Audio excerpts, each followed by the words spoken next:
I'd like to start tonight's Planning and Development Committee meeting for Monday, January 23rd, 2026. Tonight's invocation will be given by Pastor Caleb Hong of Christ United Methodist Church, followed by our Pledge of Allegiance. Let's pray.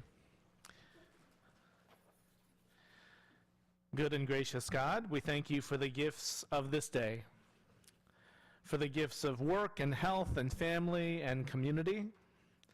We thank you for the promise that no matter how the winter cold may be, that spring is on the way, and that new life is on its way. We ask for your blessing on the City Council, for our mayor, council members, their families. Bless the business of this evening, the celebrations, conversations, discussions, and even the debates. We ask especially for your blessing on the people of Rockford, our friends and neighbors. May all that we do this day help us to be united in our pursuit of making Rockford a place of hospitality and prosperity and peace for all. We pray all this in the name and for the sake of love that binds us together. Amen.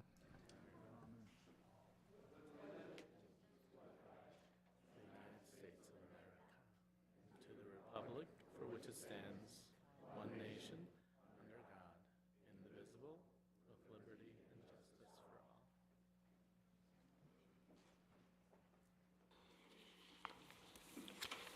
all. Before we move into tonight's agenda, we have a special guest here with us tonight. Her name is Trinity Rucker. She served as Rockford's first Youth Poet Laureate.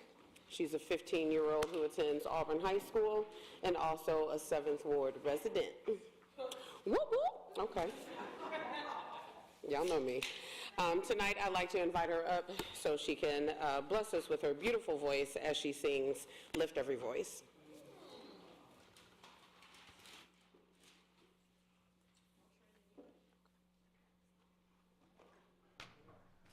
Which mic you want to grab?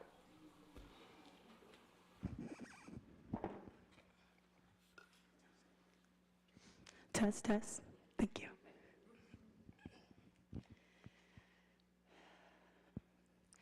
Lift every voice and sing to earth and heaven ring. Ring with the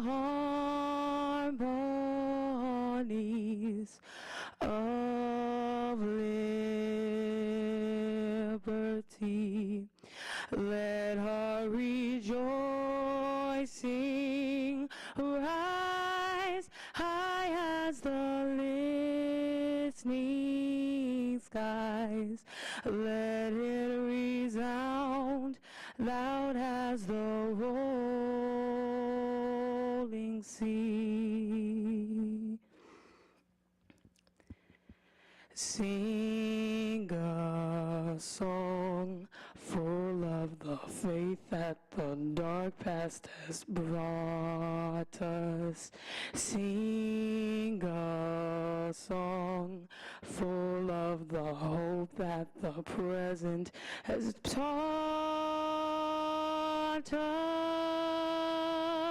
us. Facing the rising sun of our new day begun, let us march on till victory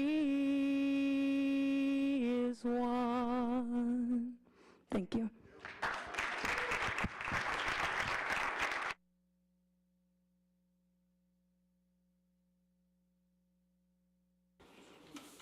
Thank you, and beautiful job as always, Miss Trinity. We will roll right into tonight's agenda. We have 2 presentations tonight. Our first item on the list is the fiscal year 26 Q1 quarterly results report for Go Rockford. And so we have Mr. John Groh and Mr. Gino who will be making tonight's presentation.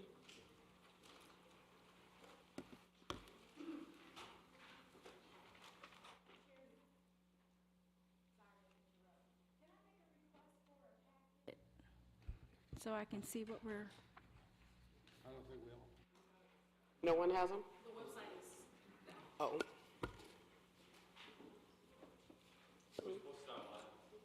I got, oh. I forgot about that.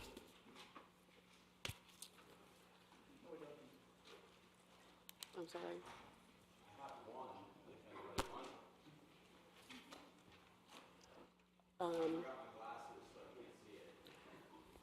Would you?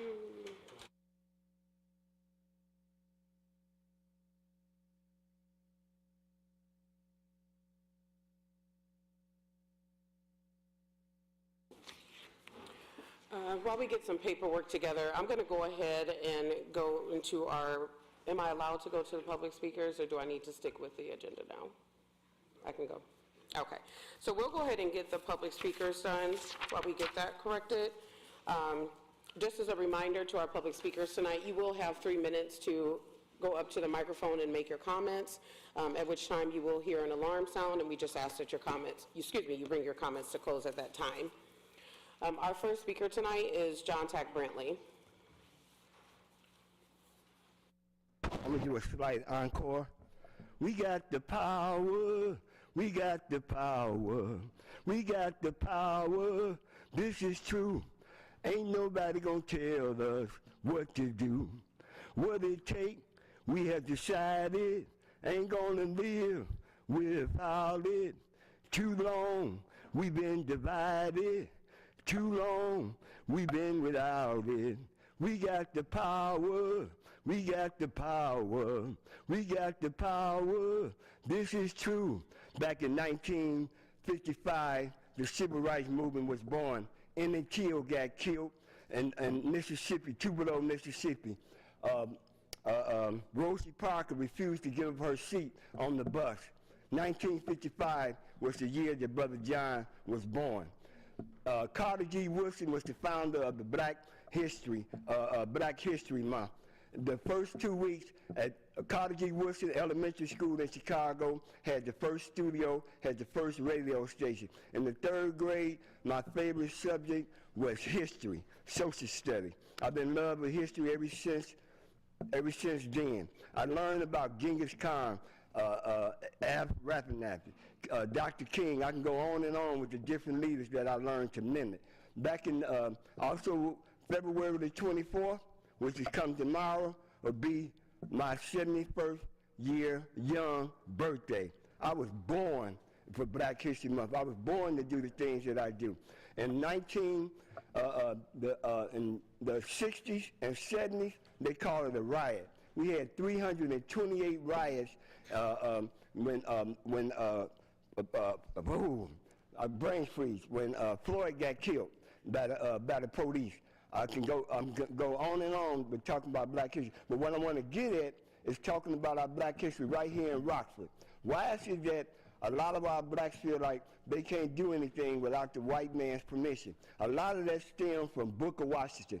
Booker Washington should never been called a sinner. Booker Washington was a reservation. Why is they bragging about how they kept blacks at a center? We couldn't go to downtown area. We couldn't go to the east side of the river. We was divided. The same way in Chicago. The Dan Ryan divided us from the whites and from the blacks. But whenever the whites came in our neighborhood, they came doing the ICE. They did what the ICE is doing now. That's not nothing new. The only difference was when they came in our neighborhood, they went out in body bags, or they went out in the ambulance. They called it a riot. It was never a riot. It was us always fighting back. And we still fighting back to this day, because Donald Trump has made it perfectly clear.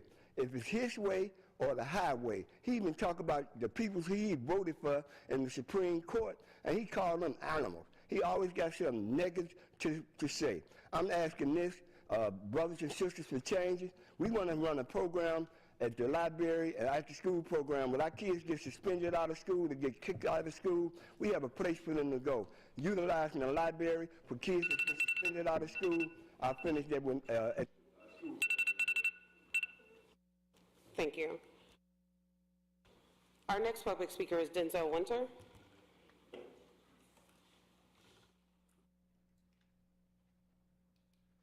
Good evening. I'm talking to you about the Battle of Bromber Bridge. This occurred June 24th and 25th, 1943, in Lancashire, England.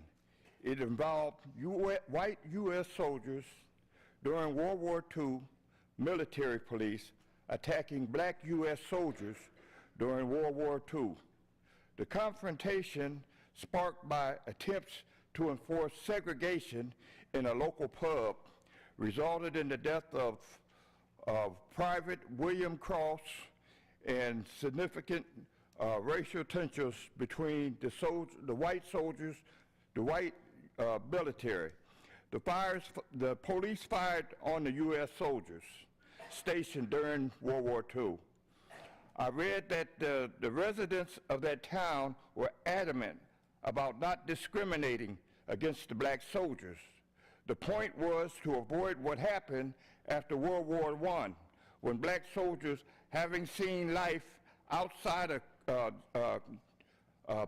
the Crow, back in without the expectation of submission and indifference to the white supremacist hierarchy, IEA. They came back with, they said they came back uppity, not accepting their assigned place.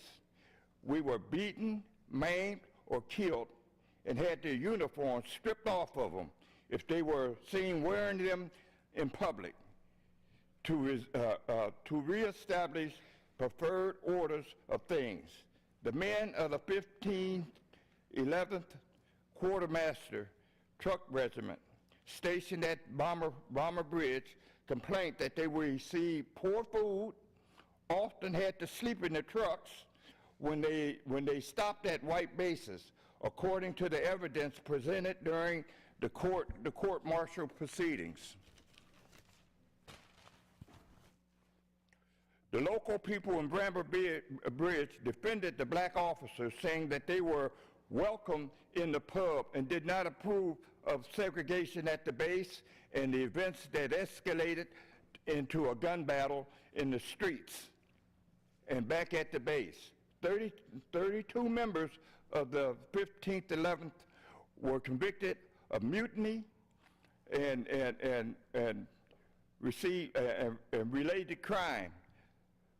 The white officers were not charged, and the black officers were not formally exonerated for their actions during the clash with the white U.S. military police. I want to tell you guys something. My family loved this country and fought for it, and we still don't get the respect that we deserve. It's time that you people start realizing that we're Americans too. Thank you. We're not nobody's people. We're not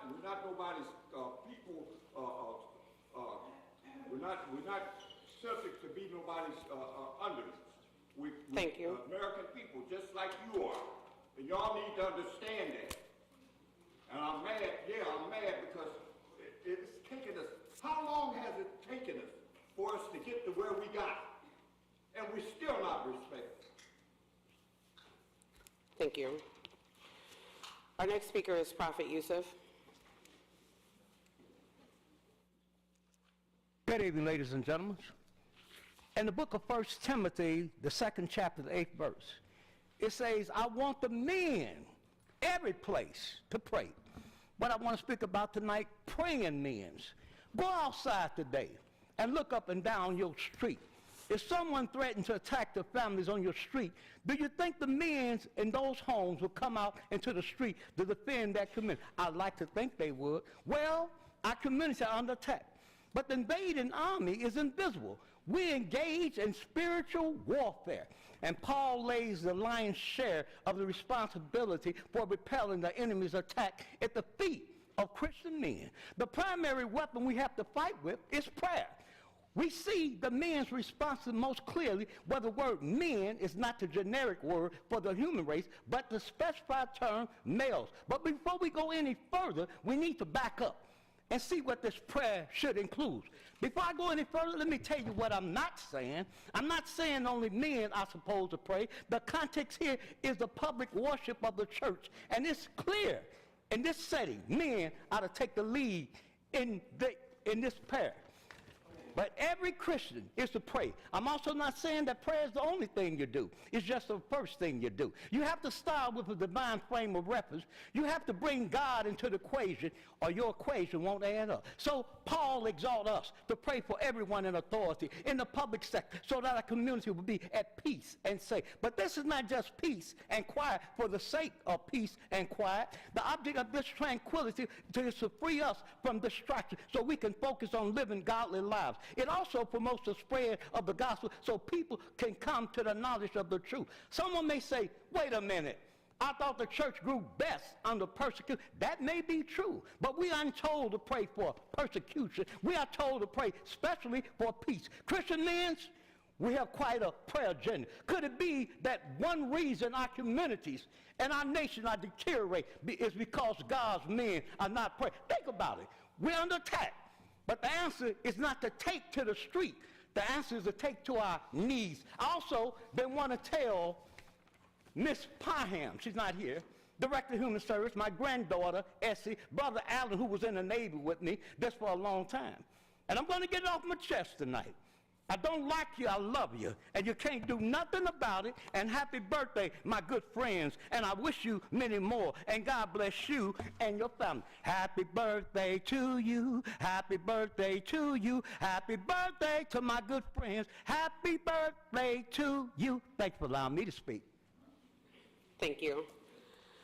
Our next speaker tonight is Stephen McMaster.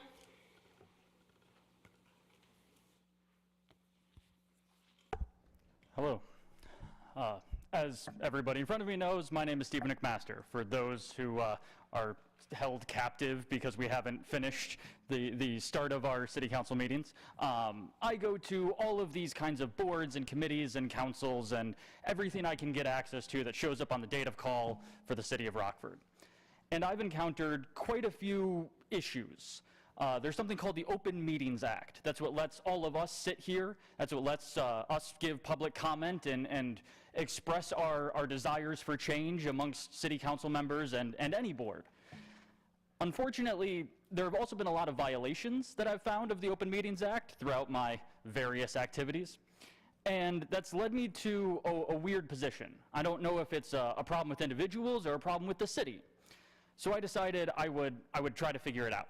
I submitted a Freedom of Information Act request for everybody's Open Meetings Act certifications. Those in the legal department know exactly what I'm referring to. There's 94 people that I should have gotten certs back for. I got 52 of them. That's an F. That's a citywide F. That's unacceptable. I get up here and I complain about the fact that city council starts at 5:30 instead of 6 every single week, despite the fact that we have a law that says it must start at 6. Code and Regulations Committee. Isn't that your job, to check up on the codes and regulations that we have and make sure that they're in accordance with what we desire? I've put in a Freedom of Information Act request to try to figure out what the rules for all the boards and committees and councils are. The only thing I got back was for city council. Nothing even for these committees. So when we say we have 3 minutes for public comment, is that out of kindness? Am I just being respectful when I sit back down? Am I allowed to keep ranting for as long as I want? According to the rules I've seen, according to what legal has sent me, doesn't seem to be anything stopping me from doing that. I don't think that's what you guys want. We should change that. Fix those rules. Like, make a motion. Hell, make a point of information. Just see if I'm saying the truth. You have the power. All of you have the power. In my closing few seconds, I'll refer to the fact that, like, even this meeting itself seems to be a pretty clear violation of the Open Meetings Act. We don't call it a city council meeting, yet every single member of city council and city staff and the mayor are all here. Seems like a fucking city council meeting to me. Yeah, Open Meetings Act might disagree. It would be really neat if we could have some sort of like actual audit to actually determine who's following the rules, who's following the law, and who's not. If it's not a systemic citywide issue, please prove me wrong. Thank you.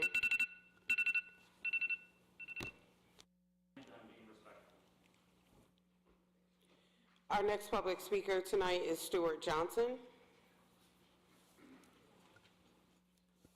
Hello, everybody. I don't have that kind of complaint.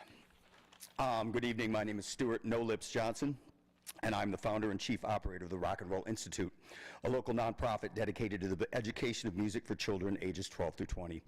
3 minutes is not enough time to explain what the Rockford Area Arts Council does for this community, but then again, 3 minutes is also not enough time to watch a child walk on stage for the first time and realize that they have just discovered who they are. The Rockford Area Arts Council is not a luxury. It's not an accessory. It is the cultural backbone of the city. Rockford does not have a municipal arts department. There's no city office quietly making sure our children in undeserved neighborhoods have access to dance, painting, theater, or music. That work lives with us. The Arts Council is the connective tissue between creativity and community well-being. They fill gaps, they build bridges, they keep the lights on in spaces where imagination becomes opportunity. Through programs like Spark at Washington Park, they provide free youth arts programming that functions as something far greater than enrichment. It is a safe harbor. It is prevention. It is mental health support wrapped in paint, movement, performance, and music. When a child has a safe place to create, they're not just learning art. They're learning resilience, they are learning confidence, and they are learning that their voice matters. And that belief system fuels the Rock and Roll Institute. The Rock and Roll Institute is what happens when young people are trusted with real responsibility. Every summer, bands are formed on Monday, perform on Friday. The students pick the songs, the students pick the band names, the students design the graphics, they manage productions, they rehearse relentlessly, and over 35% of them are on scholarship because access matters more than income. Now, I've watched shy kids find their power behind a drum kit. I've watched anxious teens discover that the stage is not something to fear, it is something to command. I have seen nonverbal autistic children go from non-speaking to being lead singers. I have seen families who never imagined their child would stand under professional lights at venues like the Hard Rock and live and suddenly cheering up our venues like the Coronado this summer. This is not entertainment, this is transformation. The Arts Council supports and strengthens organizations like mine, the Rock and Roll Institute, because we all understand something fundamental. The arts are not an extracurricular activity. They are a public safety strategy, they are an economic development strategy, they are a mental health strategy, they are a workforce development pipeline like our production program. They are how we tell the story of who Rockford is and who we are becoming. When they secured a $1.5 million federal grant to remediate a blighted building in my neighborhood, they were not just fixing bricks and mortar, they were investing in a future where artists live, work, and create, where young people see a path forward in their own city.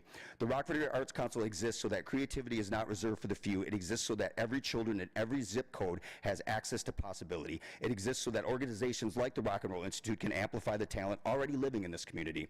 The question is not whether Rockford can afford to support the arts. The question is whether or not you can afford not to. Because when we fund the arts, we are not funding paint or guitars or dance or music. We are funding our children and we are funding hope. Thank you. Thank you. That concludes tonight's public speakers. And now we'll move into our informational only section, where again we are hearing from Mr. Rowe and Mr. Gino for the quarterly report for Go Rockford. And I'll turn it over to you, gentlemen. Just as a reminder, if you can remember to speak clearly into your mic for the individuals watching. Thank you. Thank you for the opportunity to address the committee this evening and our community. My name is John Groh. I'm the president and CEO of Go Rockford. Gino Eifrate is our board chair in his day job. He is the president of Hard Rock Rockford, and we're grateful to have a strong board of directors who guides our work, and so he's here to answer questions that committee members may have. I wanted to start on a high note. We're officially here recapping the first 6 months of our fiscal year, which are the last 6 months of the calendar year. Right before the Christmas weekend, we were thrilled when national outlets and national audiences had a high note of positivity coming from our community. Each year with Stroll on State in the lobby of City Hall, we, with partners at First Staffing, produce letters to Santa. Well, Mrs. Claus and her elves make sure that every child who writes a letter, and now over many years, that's thousands of letters and responses that go to those children, Mrs. Claus and that positivity from our community was highlighted on NBC Nightly News and rebroadcast on multiple NBC affiliates across the country and additional online platforms and outlet shows throughout the holiday season. That kind of publicity is important. That kind of positivity helps change the narratives and improve the narratives of our community, and that's just one example of the work that we're doing on behalf of the city and the region to help tell new narratives about our community. That work is done in cooperation with the Greater Rockford Chamber of Commerce. We have a joint program to amplify these positive stories. That's one way we ended calendar year 2025. Another way, on more of a data perspective, is I wanted to let you know that this is just a key indicator grouping. Our hotels did well last year, 60% occupancy for a benchmark average across the community, and for maybe a higher tier of hotels that we also track, about 70% occupancy. With record revenue up almost 8% over 2024 to almost $70 million. Demand, the total number of hotels booked and sold, hotel room nights was up over 4% to almost 650,000 room nights in the calendar year. That work is driven by, those results, I should say, by the individual visitors who are coming to do business with our local businesses and corporations, also by the events that our team with partners produce and bring to the community. Just a few weeks ago, about a week and a half ago now, the AHL All-Star Classic happened. Got to give great shout out to the BMO team and the IceHawks team in collaboration with their owners, Blackhawks. A phenomenal week of hockey at the highest level within the AHL was here. I hope many of you, I know some of you, I hope many of you are also able to watch either online or on broadcast. It was nationally broadcast here and in Canada during the Olympic break for the NHL. We had great airtime across the country. Wanted to let you know that for that week, on just Tuesday and Wednesday, we peaked over 90% occupancy in hotels, and for the week, occupancy was up over 28%.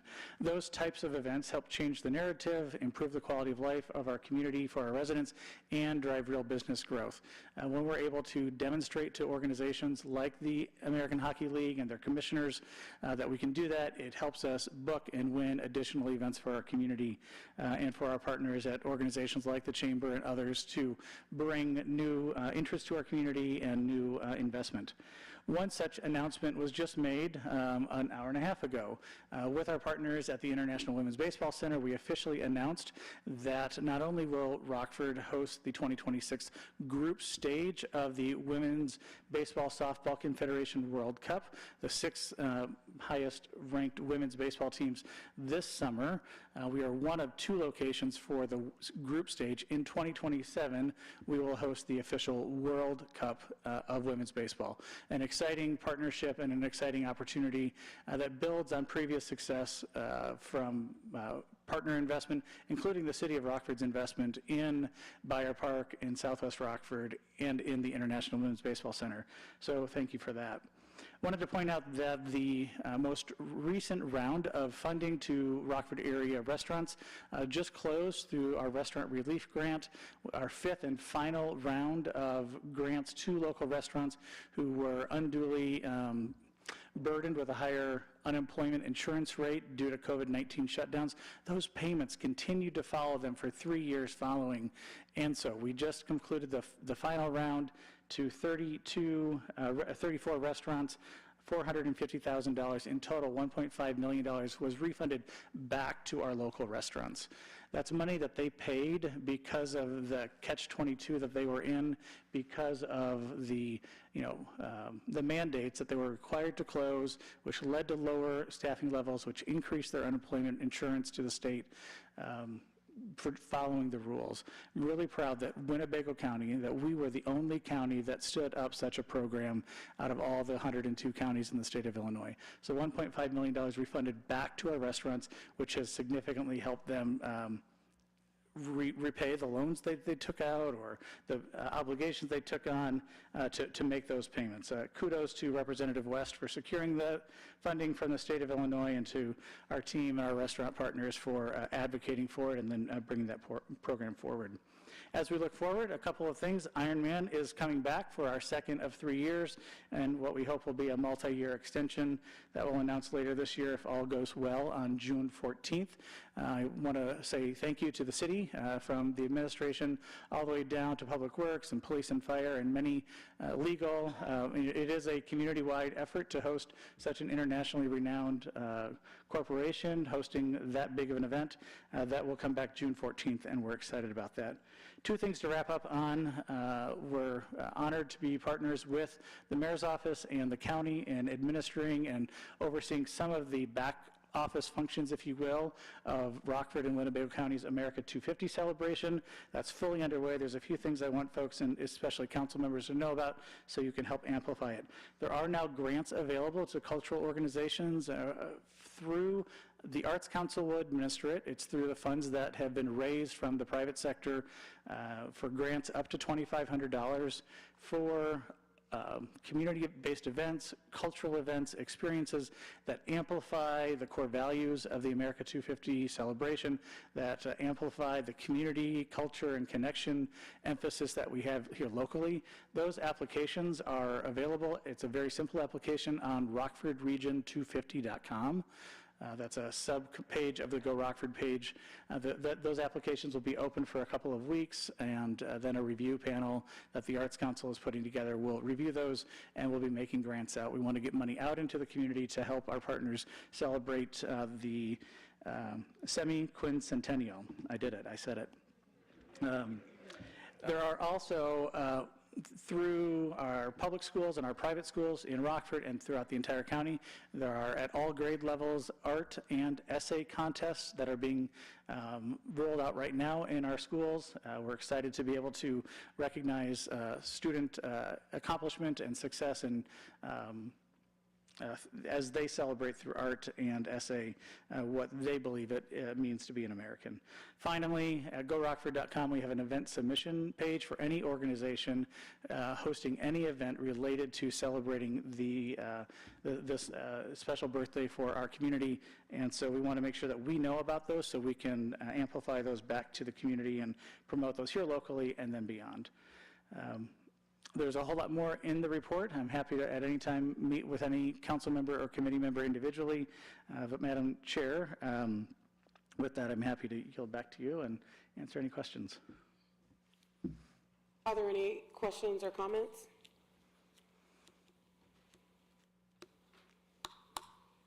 Looks like you left out, so Well, thank you so much for the opportunity to always be here and to work on your behalf. We appreciate it.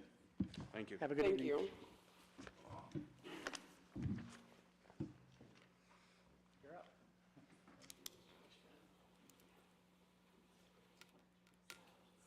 You can't go longer.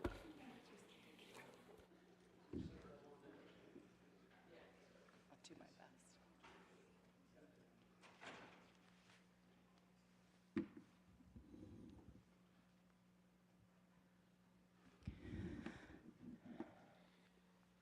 Next, we'll move into item number 2, which is an update from the Mayor's Office of Domestic and Community Violence Prevention.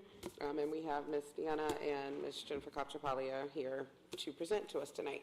Thank you. Thanks again for the opportunity to be here with you all tonight. I do have with me tonight my colleague and teammate Deanna Hernandez. She is the project manager for our community violence, or our community healing center, and so she's going to be providing an update on that very important program.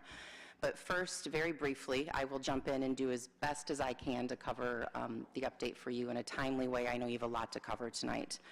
I cannot, in the interest of time, go over all of the projects that we're working on tonight. So you do have in your packet a pretty detailed, I think it's about 13 pages of an update on all of the projects, the status of them, and how we're evaluating them right now. You also have a letter from a survivor from the Rockford Family Peace Center talking about her experience with the Peace Center over the past year.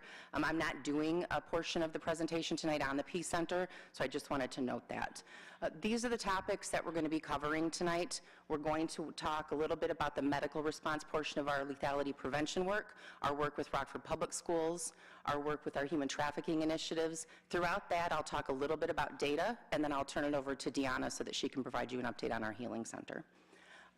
Just to contextualize for you and remind everybody, everything that we are doing is informed by our strategic plan, and our strategic plan is this community gap document. It can be found on our website for anybody to read anytime, and I want to note that this is continually updated. It was updated in 2021 when we expanded to community violence after we did several listening sessions with our youth. It will be updated again in the next few months as we engage with a couple of listening sessions with our community and DCFS.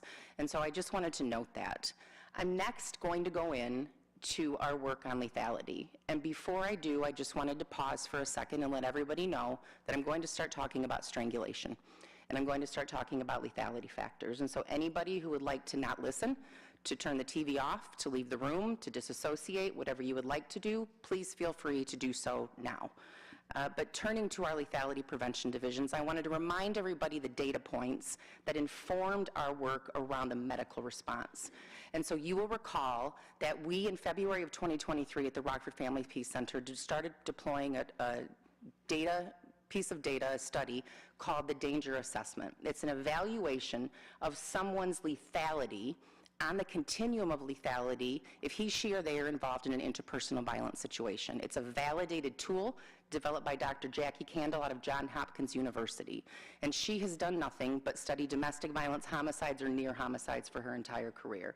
And based on those homicides and near homicides, there's a certain set of factors that were present in nearly all of those before the death. And so we can prevent domestic violence because we can predict domestic violence.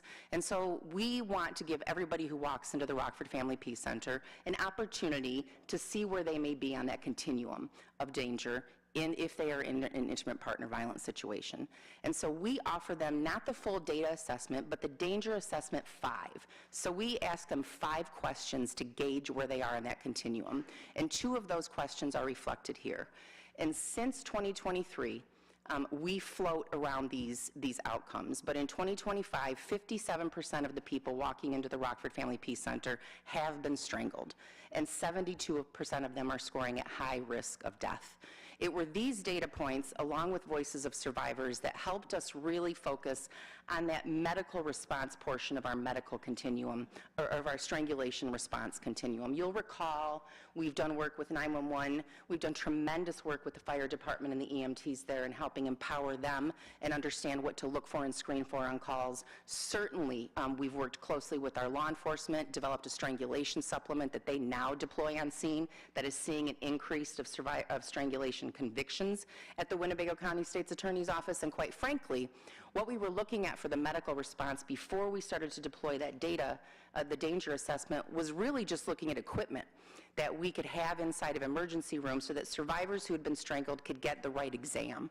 But when we saw that data and began to hear from so many survivors that they had been strangled and they were suffering from the long-term effects of that, we wanted to do more than just get a piece of equipment in there. So we turned very quickly with that data to Senator Stottlemyre, who found us seed money to launch a medical-based response within UW Health Systems. And those are the project partners on that response. We started that last year. Our project partners are UW, the Peace Center, and of course the City of Rockford. And I just want to name and thank not only Senator Stottlemyre, but also Travis Anderson, Deanna Berg, Kim Wolgast, and Jennifer Perello at UW Health Systems Emergency Department, who helped us lift this program up within that department and still are developing ongoing trainings and surveys with our medical professionals in the hospital to continue to inform and shape our work. And so I wanted to highlight tonight some of the results from that. So since we started receiving referrals in September, we have received 36 referrals. We have connected with 20 of those patients, and this is a little bit about them. The youngest was 16 years old, and they presented at the hospital after having suffered intimate partner violence. The oldest was 78. And you can see in between, over half of them had children, 3 of them were pregnant, and 11 had been strangled that night or day or had been strangled before then. All 20 survivors, I am happy to report, were connected to services, and that included housing. This is why we wanted to be there. We knew from listening to our first responders, our EMTs, our police, and our nurses, that if we missed that window when they presented at hospital for help and could not get them connected to services, that very often the perpetrator was waiting in the parking lot. So we had them in a moment, and if we lost that, we often lost them. And to that point, I mentioned we had 36 referrals. 16 of those came in when we weren't staffed. We tried to follow up with them relentlessly to no end. And so it demonstrates our point that we need to be in there as often as possible. That funding allows for 3 people to be hired. We've only been able to fill 1 position so far. So this is all with 1 advocate so far since September, Anna Grzelek, who is phenomenally launching that program and doing just a tremendous job at responding to those survivors' needs within the ER. I want to next talk a little bit about some training efforts, first with RPS and then just briefly with Rockford Police. You will remember that I very excitedly reported to you all last time I was here that we finally have a teen dating violence kit that has been adopted by Rockford Public Schools. I was very happy that they actually adopted it nearly verbatim. And I want to shout out to Andrea Carlson, our deputy director, who's here with us tonight. She wrote that, and they adopted it. And so it is because of her relentless effort and work with the schools that we do have something like this now. And we started working with the schools in May of last year, first to introduce the toolkit to all principals and assistant principals and ask them, where should we go next with this toolkit? They directed us to counselors.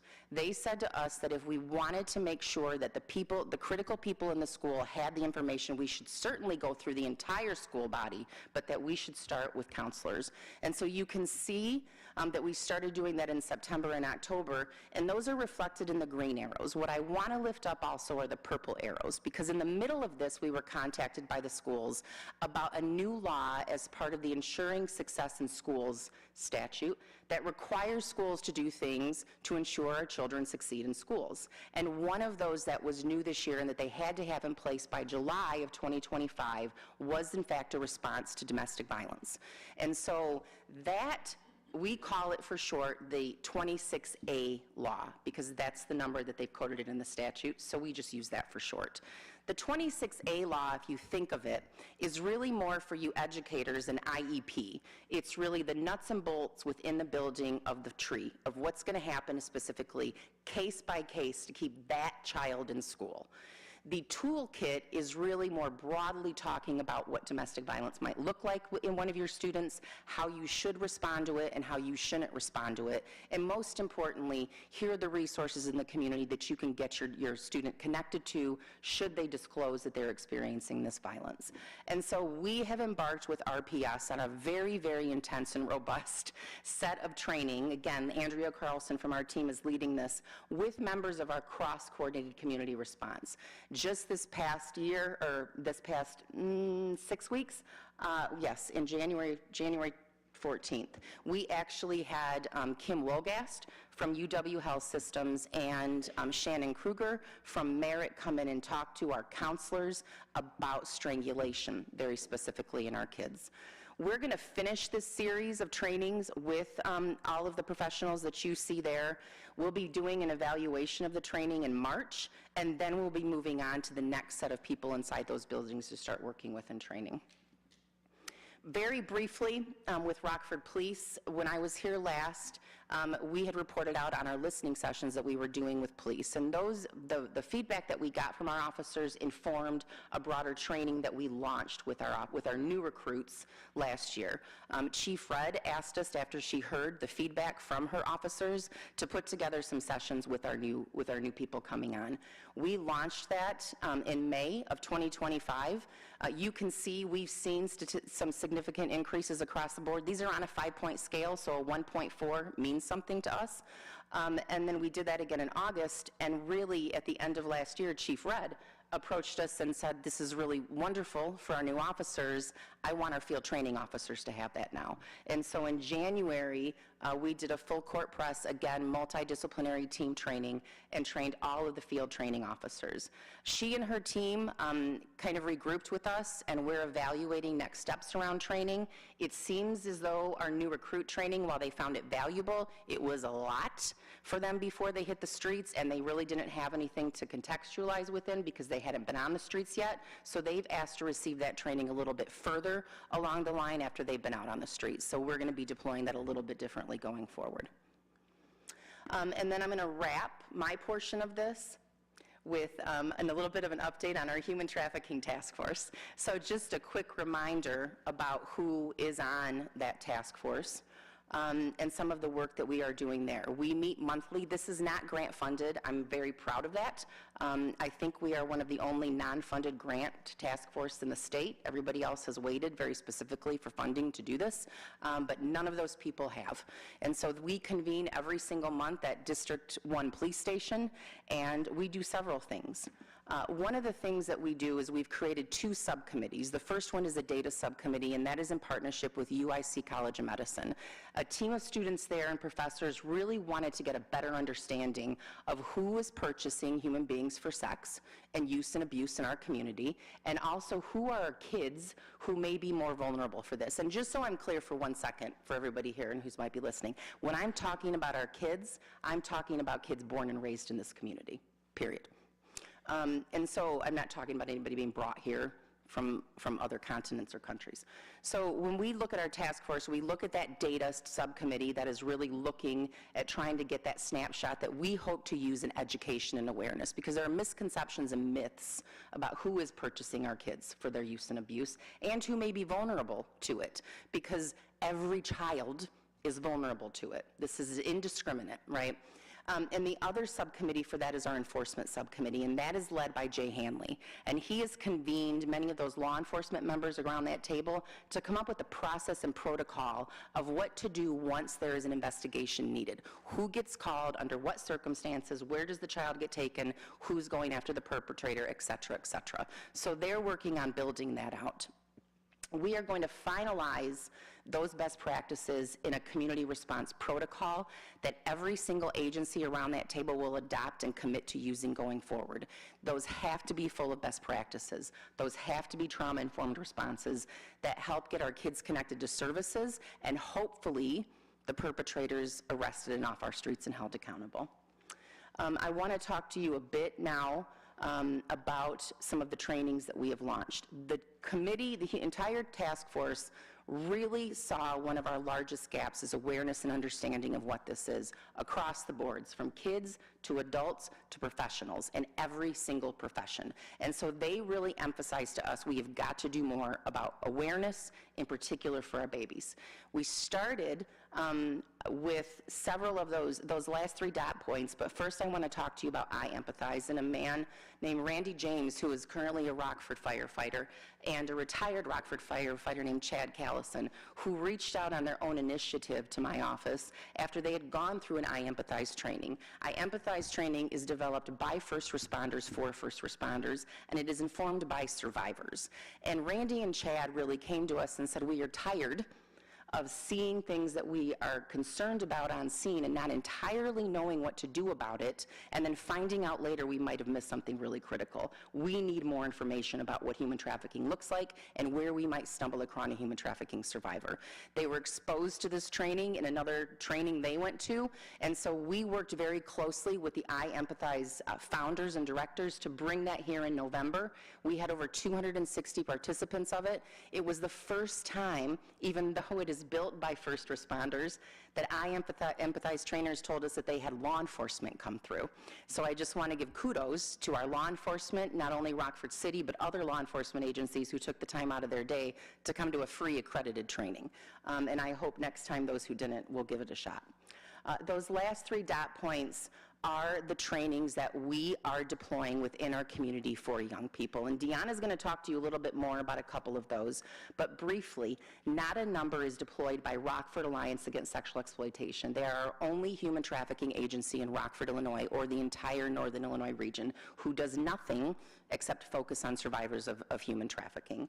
They are deploying that in the Juvenile Detention Center, and they are deploying it in Jefferson High School. They are reaching hundreds of kids within Jefferson and many, many, many within our Juvenile Detention Center. We've launched My Life, My Choice, which is another curriculum that was written by survivors of human trafficking for survivors of human trafficking. That is deployed again by Deanna and her team at the Healing Center and in multiple locations around the community. She's going to talk to you a little bit more about that. And then finally,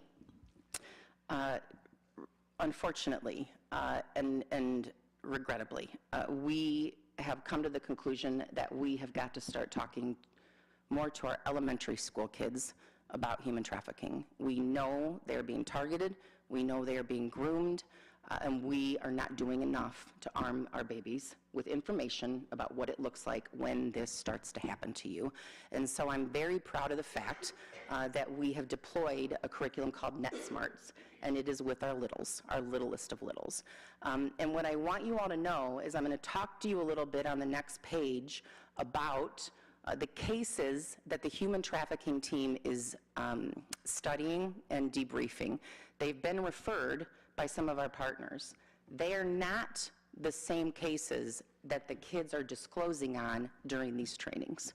So we have debriefed 10 cases that have been brought to the Human Trafficking Task Force that we have case managed. That does not include the disclosures that are happening every time these trainings are deployed in our community. Those are not getting referred to the task force for a variety of different reasons, and they don't need to be right now. We are managing those and getting those kids connected to services, but those are separate and in addition to what we are doing at the task force. But just briefly, we have staffed 10 cases. You can see that they've all come from justice-involved youth. Most of them have come from juvenile probation. But the other handful have come from the state's attorney's office and Youth Services Network. And Youth Services Network, for those of you that don't know, works directly with our Juvenile Detention Center and often provides the case management for our kids who are on juvenile probation or who may have been caught up in a station adjustment. And you can see our youngest child is 12 and our oldest is 17. And so we do know that next month, the state's attorney's office is bringing another case for us to staff. And so just wanted to give you a bit of that information. And then just a snapshot of some of the questions that we ask when we evaluate the efficacy and impact of our kids' empowerment and information in the My Life, My Choice curriculum. You can see these questions are really all about myth busting. It's helping our kids understand that it can happen to them. It doesn't just happen to people in certain areas. These other two questions that are up here. And you can see that our kids' information and awareness and understanding of what this looks like and how it can impact them is going up once they go through these trainings. And then finally, just a quick note, when we've been here before, we've talked to you about our effort to compare our last lagging indicator there, the NIBRS police data, and the rates of reported domestic violence across the country to peer communities. We are now able to compare ourselves to Peoria, Illinois. It is the only city in the state that R1 has told us we can comp to. And they worked with NIBRS reported data, incident-based, incident-level data, to create a baseline of domestic violence reporting between Rockford and Peoria. And you can see since January of 2023, Rockford is outperforming Peoria when it comes to reported incidents of rates of domestic violence. So we'll keep an eye on that. I only have to 2023 because that's when the FBI lags very significantly. Chief Red is exploring the option of actually giving our data that we give to NIBRS to evaluate and that they give us a couple of years later. She's thinking about working with R1 to see if we can get a snapshot of that much quicker than a 2-year lag. So we're working on that, but we'll see what happens. And then finally, as I turn it over to Deanna, I just wanted to highlight and lift up all of our partners. We cannot for 1 second, do any of this without each and every one of them. Domestic and sexual violence and community violence are complex, multi-layered issues, and it takes a complex, multi-layered, sustained, relentless response. And so I just want to thank all of our community agencies and members who are on that. And now I'll turn it over to Deanna. Yes, ma'am. Yep. If you'd like to now, I can, but we can hold them for the end too, whatever you prefer. Yes. Alderwoman Prunty. Thank you for what you said about awareness. Oftentimes I work with young people, and oftentimes with young people, I often find that we don't understand the same language. Do you have a question? Oh, okay. And so I'm just wondering, so I might say, oh, how was your day? And someone will say, clap. And I'll be like, all right, what do you mean? Or cloud, or T, or they'll do a hand gesture. So I'm just wondering and I have to get them to clarify what they mean for me. And I'm just wondering, you used some words up there. You said that you asked questions. What is it that you all do to make sure that they understand what you mean? I'm going to defer to Deanna on that because I don't deploy the trainings. All of the people that do deploy the trainings are trained by the people who wrote or developed the curriculums, and most of them are survivors, and so they've trained our team on how to manage that, and so I'm going to have to defer to Deanna on that. That's the best I can answer it, but she might be able to give you some more examples of that. And before you do, Deanna, just as a reminder, can you pull your mic down and speak into the mic when you're asking your questions, Alderwoman Prunty? Okay. Good evening. For example, the My Life, My Choice curriculum, you need parental permission in order to be part of the group. And we explain to the parents in the consent form and when we meet with them what the program is, what the topics include, and then the curriculum is catered to the language of the youth. The NetSmarts program is elementary age appropriate, and so it's also tailored to their language. Of course, if youth do not understand specific word terminology, we re-explain it in different ways. We provide examples, or we walk them through a scenario so they understand. But generally, majority of our youth understand what harm is, harm to themselves and harm to others. And so they would understand what you meant by exploit. Like I mentioned, a lot of the terminology when we're presenting it to youth could look different as how we present it to you. All right, thank you. And then speaking of terminology, you use several terms, and I'm just wondering, do these terms have legal implications, and that's why you use them, or can they be used interchangeably? So you say human trafficking, sexual exploitation. I'm just wondering, and even nationally we're hearing the word pedophile, and I'm just wondering, do these terms have some sort of very specific legal implication, and that's why we're not really using them interchangeably, or we are using them interchangeably? Yeah, that's a great question. Human trafficking can be labor trafficking, and so sexual exploitation is a component of human sex trafficking, and so that's a part of human trafficking. And what we're talking about when we're addressing human trafficking, we are addressing the sexual exploitation of human beings. I have not, and our team is not moving into labor trafficking awareness or education at this point. We're really still trying to understand where that is popping up in our community, but our team will be exclusively right now working on sexual exploitation trafficking. Thank you. Yep. Alderwoman Torino. Thank you. Director Jen, you should be more passionate about your work. Just, my God, I love it. I love to see that because I remember when this was literally a sticky note. So how far it's come to where you've gotten it is extraordinary. So congratulations to you and your team, and thank you for the information. Very, very simple question. You mentioned something about you said there was an organization that primarily worked with human trafficking. I did not catch who that organization was. Yeah, their acronym is RACE, RAASE, and that stands for Rockford Alliance Against Sexual Exploitation, and they have been around since 2009. Perfect. Thank you so much. You're welcome. Alderwoman Meeks.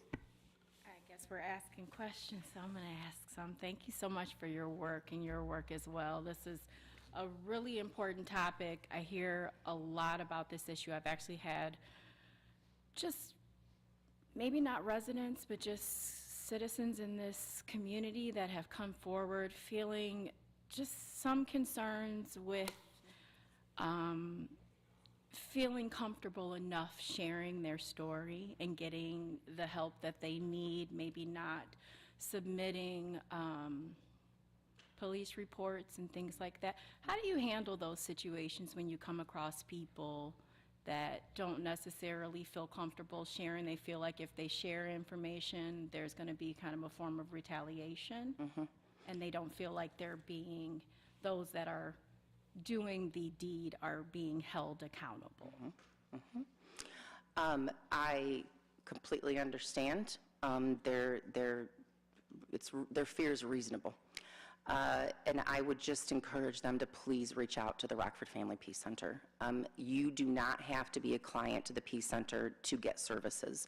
We offer long-term survivor support groups. You can be a client to the Peace Center. You don't have to give any details about what you've experienced. If you name that you are a survivor of this type of violence, we will believe you. And you can ask to just be a support group client, where you could avail yourself to the healing offerings that we offer within that center. You never have to speak to a police officer with us. You never have had to file a report. You never have had to told anybody in your life before us. There are no preconditions to getting access to healing and recovery. There's a Voices Survivor group that informs the work of the Peace Center. We meet every month. We're meeting this month. And they, along with the Amanda Reed Foundation, are sponsoring our first ever Survivor Summit. Anybody who's interested in that can go to the Peace Center website. Registration is open right now. But they may not, that would really be for somebody who may not be connected to services yet, or maybe, but wants to understand what they might expect with the family law court system, or what they might expect if a law enforcement arrives on scene, and just some other connection to information. The entire goal of the day and a half that we're going to do this, Alderman, is to empower them and also help heal them. And so I would suggest and hope that they would at least consider checking out the Peace Center, so that they can get connected to a team, quite frankly, that will walk with them and support them in whatever they decide to do next. Again, absolutely no requirement to ever engage with the criminal justice system. We are there for them, and they get to decide what they want from us. So that's my best suggestion. Now, can I ask you, because you work closely with the state's attorney's office, are you finding with the work that you all have put in for the last several years that we are seeing more convictions with regards to domestic violence? Yes, we can say conclusively we are, and I'm exceptionally proud of them for that. And what I want to note about that is before this office opened, no state's attorney before this one was keeping data. Nobody was checking, okay, we've got 14 convictions out of those 20. Nothing, right? This state's attorney is. And when we went to them when he was first elected, and now Maria McCarthy, she's now retired from his office, she immediately said, no, we have to start collecting data. So they started to collect data, but then they also adopted the strangulation supplement with us. And that has seen, with our officers empowered to have that form on scene and not have to think about, okay, what should I ask to make sure that this survivor is going to be before, or this perpetrator is going to be before a judge in a few hours, and they need to know how dangerous this is. Now it's all right there on the form for our officers to fill out, and then the state's attorney gets that at first appearance with the judge. And so our state's attorneys know if somebody's been strangled. They're asking for strangulations for people to be held. How many are being held is a different answer. That's not the state's attorney's decision, though, right? And I don't have the data on how many are being held. But we have seen an increase in the prosecutions and convictions for strangulation, and I can get you that data because the state's attorney's office has agreed to share that with us monthly and allow Region 1 Data Council to evaluate that for us, because that's a leading indicator, right? The other thing that they started to do, and it was a gap in our GAP document, they weren't listening to jail calls. They are now. When a perpetrator is arrested, they don't stop. They don't stop. They often continue to engage on the phone, where they, quite frankly, incriminate themselves. They threaten. They get family members to show up in court and intimidate and abuse. They wait for people outside the courthouse. And so I always say when somebody says, well, why isn't that survivor cooperating? Well, what is stopping her from cooperating, right? And so they have gotten a handle on that, and they are charging now people who are doing that with felonies. And so they have seen an increase in those charges against perpetrators, and then an increase in plea agreements once those perpetrators know what's about to happen with the case. And so I'd be happy to get you that data. Again, they report it to me monthly, and I can get you an email with that. But yes, we are seeing that, and I just wanted everybody to know why and what was going into that. I appreciate that. And then the last kind of line of questioning is, it's related, I know that we have our officers that are doing a wonderful job working with you and helping these survivors, but I kind of want to shift to when those officers become the aggressors and what that looks like for levels of accountability. Do you all have any handle on if there are officers within our police department that have convictions of domestic violence, or, you know, just, I want to kind of understand the level of how we are handling those particular situations. There was kind of some recent news that came out related to a Rockford police officer, and I want to feel a little bit more secure that there's a high, like that standard for our officers should be higher than anyone. And so when that is kind of violated or breached, I want to know that there's a high level of accountability. Is there any way that you all have any say in that? I know the police department is so autonomous and that there's not a lot of feedback that goes into their decisions and how they operate and how they run their processes. I was hoping that I would hear that there's a piece that you touch with that. I don't have any say, influence, or control over what happens to an officer once that charge is levied against them. I will note there was an officer just recently convicted, and he was no longer a Rockford City officer because he was removed as soon as Chief Red was made aware of the horrible things that he did. The one thing that I will say is that is serious. You are right. The perpetrating officer is more dangerous than the regular person within the regular perpetrator. And so what I also want everyone to know is that although we have officers on scene at the Peace Center, again, they have no access to our files. Nobody on scene at the Peace Center, no agency has access to any of our files. There's strict confidentiality in place at the Rockford Family Peace Center.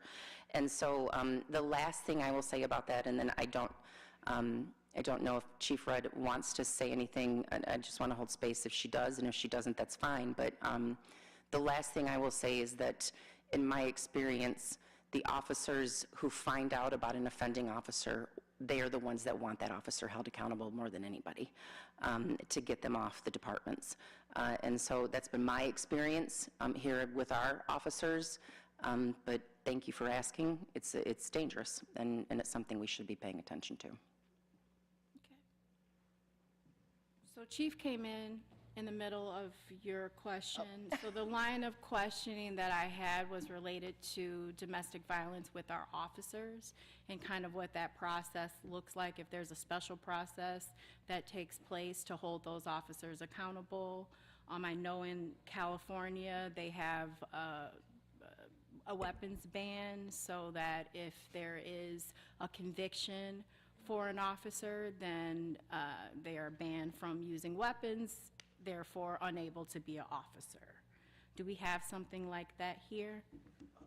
If you are convicted of domestic battery, you're not allowed to be an officer in the state of Illinois. Okay, that is response. Perfect, thank you. Thank you. Alderman Thunberg. Thank you, Chairwoman. Jennifer, thank you for all the work you do and all those involved. I appreciate your input just a few moments ago on the pursuing of the strangulation policy with the State's Attorney's Office, and hats off to State's Attorney Jay Hanley and for taking that seriously and taking it as far as we could take it. Obviously, I think domestic violence is disgusting. I know that years ago, and you and I had talked about this, originally I think this office was more focused on human trafficking at the time, and then over the course of time, I think domestic violence came into play as well. So I like to see, in our conversation, I thought maybe human trafficking started kind of taking a back seat for a bit, but you assured me it did not, and I appreciate that. So looking back, and it's just a simple question, I mean, looking back and when this all came about, there was something called, I think, was it back page? And really you had talked about how, that was really a driver for human trafficking. And we know now that the current president was very instrumental on getting that shut down. So that is now gone.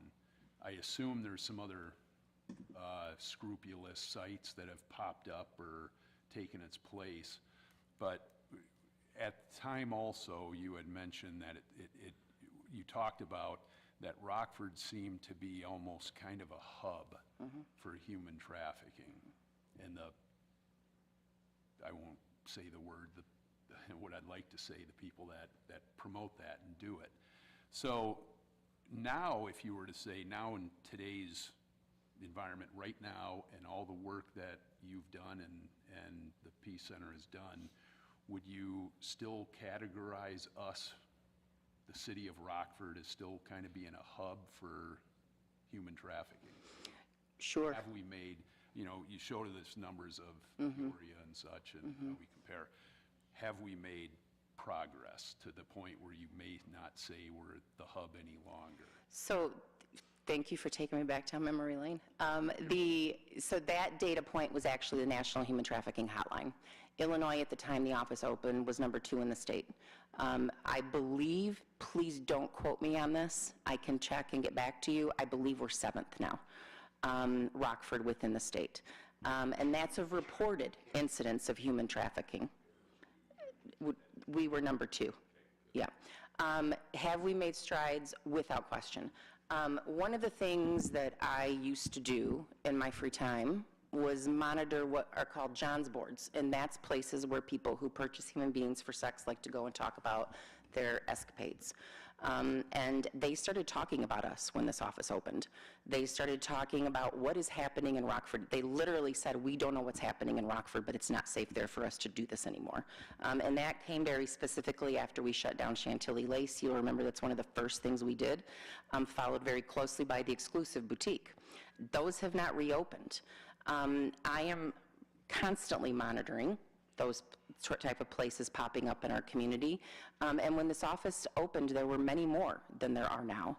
I'm proud of that fact. We're not where we need to be, but so I would say that we definitely have made progress. We've made it less comfortable for people to do this here.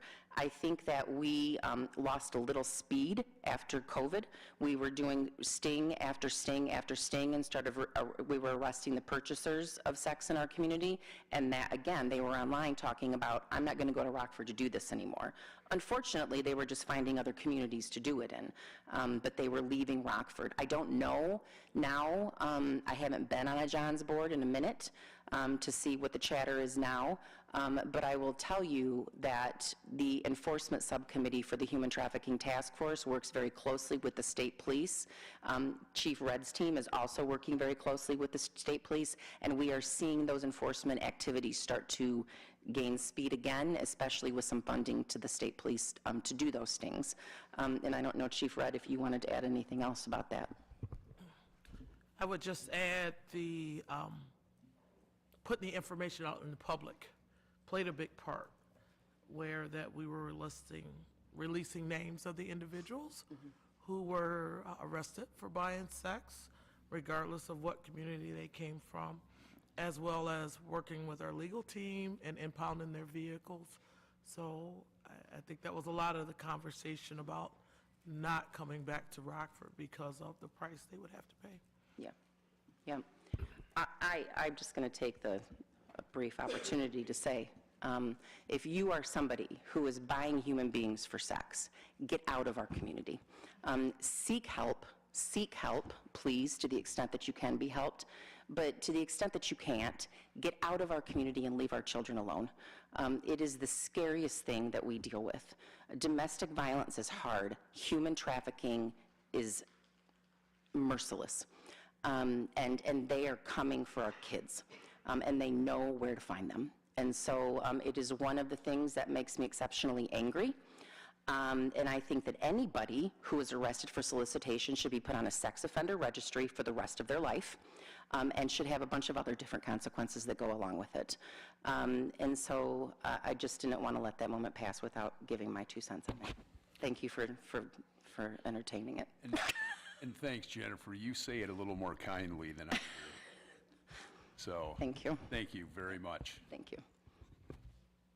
Alderwoman Prunty, you had your hand up, correct? Thank you. A few years ago, I had the opportunity to attend a presentation where the state's attorney at the time talked about statutes of limitation as it relates to children and their opportunity to come forth. Yep. Are there any updates on that that you may be aware of? What is is there a statute of limitation? Is there an age? I can't say conclusively because I don't deal in that world all of the time. I do not believe that there are statutes of limitation on child sexual abuse. I will get you that answer and send you an email and let you know.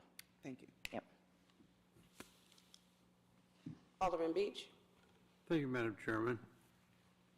Jennifer, you know that I support what you do from the beginning. And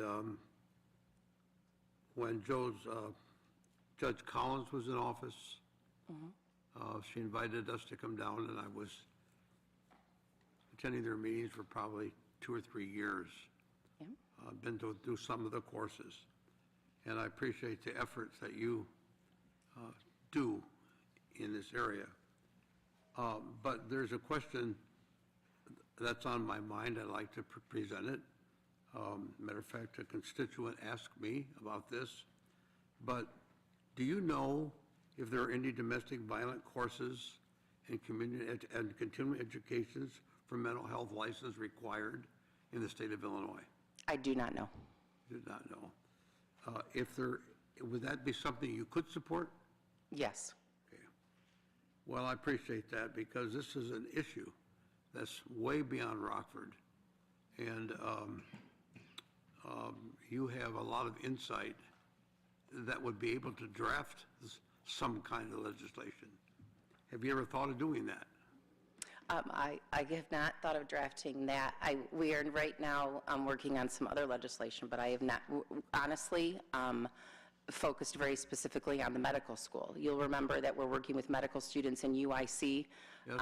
We'll be doing our 3rd and 4th trainings with them and students this coming year with the intent to permanently changing the curriculum in UIC College of Medicine to include domestic violence courses. But I would be happy to look at legislation around requiring training for mental health professionals. I would have to leave it to the experts at the LRBs with our state delegates to draft the legislation, but I'm certainly happy to have discussions with it, about it, and take a look at any legislation that's drafted. Thank you for that. Yeah. Also, you have a video I think you show around to various groups. I'd like to ask the chair if somehow they could arrange sometime for you to bring the video here to this council chamber and show it. Okay. I'd like to have the council members see that if they haven't already seen it. It's very disturbing, but very factual and to the point. So if that can be done at maybe one of our retreats or whatever you want to decide. But, and before you leave, I'd like to give you the name of that friend that I spoke to, so you can speak with her directly. Okay. All right, thank you. If I don't catch you, Alderman, I'll give you a call. Is that okay? All right. Were there any other questions or comments? Keeping in mind, we still do need to hear from Ms. Deanna. Yeah. Y'all played her. It's her first time. I'm going to let her get it out. Hi. The floor is yours. Thank you. Thank you for the opportunity for being here this evening and for your continued support to the Community Healing Center. Today, I'd like to provide an update and talk about the progress that we have made since launch. My name, again, is Diana Hernandez, and I am the project manager for the Community Healing Center. It is a project within the Mayor's Office of Domestic and Community Violence Prevention. This evening, I'll provide a brief overview, as I mentioned, of all the updates since we launched, and I'll share a timeline of our milestones. Before I begin, I'd like to briefly outline what I'll be covering this evening. I'll start with a visual overview of the Community Healing Center's progression, highlighting key milestones from our launch to where we are today. From there, I'll share an update on the work we're actively doing, including our core services and targeted prevention efforts. I will also provide a focused update on our human trafficking prevention initiatives, and I'll close with a snapshot of the impact we are seeing as we continue expanding our reach across the city. To understand where we are today, it's helpful to look at how the Community Healing Center has grown over time. The federal project officially began on October 1st of 2022, after the city received its award notification in late September of that year from the Department of Justice. Throughout 2023, our focus was on building the foundation, hiring staff, developing the infrastructure, creating operational systems, and strengthening community partnerships to ensure the center was launched intentionally and sustainably. From the beginning, our model was designed to be community-based rather than centralized. Instead of expecting youth and families to travel to a single location, we prioritize bringing services directly to them and meet them where they were at, where they already spend their time. We initially launched pilot programs and conducted outreach and community sites and schools to better understand where needs were most pressing. As engagement increased and partnerships strengthened, these pilot efforts evolved into sustained on-site programming. On April 11th of 2024, the Community Healing Center officially launched and began direct service delivery at the Boys and Girls Club Central Unit off Kilburn Avenue. As demand quickly increased, we expanded our operations to the Strong House on Irving Avenue in August of 2024 and began providing on-site services at Washington Park Community Center. As our partnerships continued to deepen, we established our primary office within Comprehensive Community Solutions off Main Street, further embedding the Community Healing Center within a trusted neighborhood-based organization. In January of 2025, we expanded again by launching on-site services at McIntosh Elementary School. During the 2025-2026 school year, we introduced the Youth Advocacy Board, creating structured leadership and civic engagement opportunities for young people across Rockford. Today, the Community Healing Center operates as a multi-site, trauma-informed coordination hub, providing mentorship, prevention programming, youth leadership development, and connection to essential resources across Rockford. As we continue this work, we remain focused on thoughtful expansion and partnerships with schools and community organizations as opportunities and capacity align. Building on the center's progression, I would now like to highlight the work we are actively doing today and why it matters for public safety in our city. Local police record review has shown that nearly 70% of first-time justice-involved youth had previously been listed in police reports as victims or witnesses of domestic or sexual violence. This tells us something very important. Exposure to violence often precedes justice involvement. The Community Healing Center exists to intervene early in that trajectory. We provide service navigation and case coordination, connecting youth and families to mental health services, community resources, and essential supports.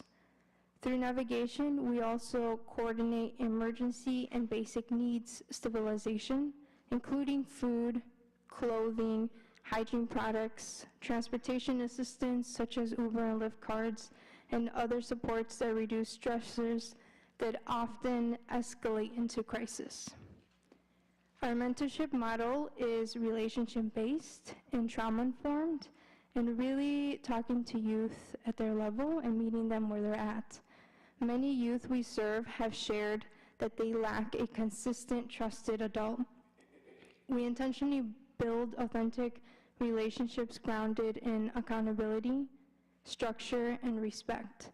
Staff are trained in trauma-informed practice and help youth develop practical skills, including emotional regulation, decision-making, and conflict resolution that directly reduce risky behaviors and strengthen long-term stability.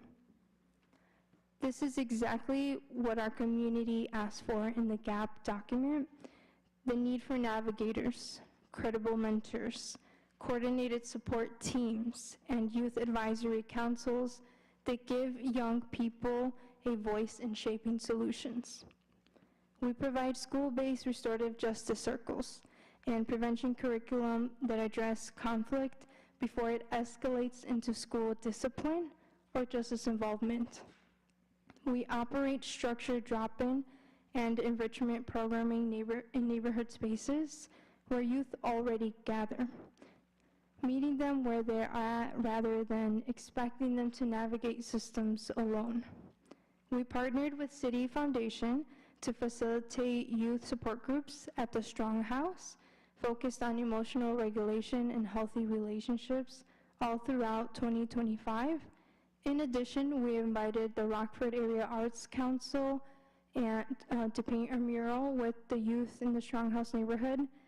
And additionally, we invited Rockford Barbell to lead a movement-based program that focuses on social-emotional learning. And we implemented a focused human trafficking prevention and response efforts, which I'll discuss in more detail in the next slides. During the 2025-26 school year, the Community Healing Center launched the Youth Advocacy Board. The board currently includes 18 youth representatives from different schools across the city, including Auburn, East, and RISA. This program provides structured leadership and civic development opportunities, equipping youth with skills in communication, collaboration, public speaking, and project planning. Participants identify community priorities that matter most to them and engage in local government or community initiatives in constructive and solution-focused ways. They have attended council meetings to observe for now, and school board meetings also to observe, but they're very passionate. One of their top 2 themes is bullying in schools and in the community, and teen homelessness. We partnered with By Any Dreams Necessary to provide additional leadership facilitation and support as the board was established, helping create a strong foundation for youth voice and accountability. To support consistent participation and reinforce commitment, youth receive a stipend for each monthly meeting that they attend. As we look ahead, we are continuing our collaboration with By Any Dreams Necessary to support recruitment and onboarding of a new cohort for the 2026-2027 school year, ensuring the board remains representative, sustainable, and youth-driven. Through this initiative, we're not only elevating youth voice, we are preparing young people to actively participate in positively shaping their community. Human trafficking prevention has been an intentional and phased expansion of our project. In March of 2025, we began training staff on the My Life, My Choice curriculum. It takes months to get trained because they break it down into different parts, and it's virtual. There is an option to do it in person, but you have to fly to a different state. But when we got trained in My Life, My Choice, we launched our first group at Washington Park Community Center with 14 youth. Over the following months, additional staff completed the Not a Number curriculum, and we implemented internet safety education at Macintosh with a program called NetSmarts. In January of 2026, when we launched, we currently have 7 youth in our Not a Number group at the Irving Stronghouse. With our Not a Number group at Comprehensive Community Solutions, we have 25 youth. And our NetSmarts program at Macintosh, we have 16 youth. So currently we have 48 youth actively engaged in prevention groups. We have received 12, since launch, we have received 12 exploitation and victimization related disclosure through these prevention programming. 5 involved sextortion and online exploitation. 1 involved commercial sexual exploitation, and 6 involved domestic violence or child abuse, victimization, or exposure. And I want to highlight that the 2 of 5 sextortion and online exploitation were elementary-aged youth. Each disclosure was handled according to mandated reporting requirements and coordinated with appropriate partners to ensure youth safety and follow-up support. These disclosures reinforce why structured prevention education and trusted adult relationships are essential. When youth are educated and feel safe, they disclose, and that allows intervention before harm escalates. To provide a snapshot of overall impact since launch, the Community Healing Center has served 221 youth. Looks a little blurry, not sure why. I apologize. I can try to go back. There we go. Currently, 81 youth are actively engaged. 56% of those youth are between the ages of 0 to 10. 44% are between the ages of 11 to 17. And since January 1st, we have welcomed 17 new youth intakes, showing the need and demand for our services and our growth. In addition to direct engagement, we have made 59 referrals to community-based and therapeutic partners. strengthening coordinated support for youth and families beyond our immediate programming. I do want to say that a lot of our youth really struggle with therapy or understanding what therapy or counseling is, and we provide mentorship as we explain to them what therapy and counseling is, what benefits it provides to them better understanding their emotions and regulating their emotions, and when they are ready, then we refer them to mental health supports. From a community presence perspective, the Community Healing Center has delivered services across 5 school and community-based organizations, such as the Boys and Girls Club, Sunshine Unit, Washington Park Community Center, Comprehensive Community Solutions, McIntosh Elementary, and the Strong House on Irving Avenue. Through outreach strategies, we have reached 1,865 individuals since launch. Outreach includes tabling at community events, school events, partnering with the Violence Prevention Coordinating Council to conduct street outreach and go door to door in the neighborhood, attending neighborhood gatherings, distributing informational materials to families.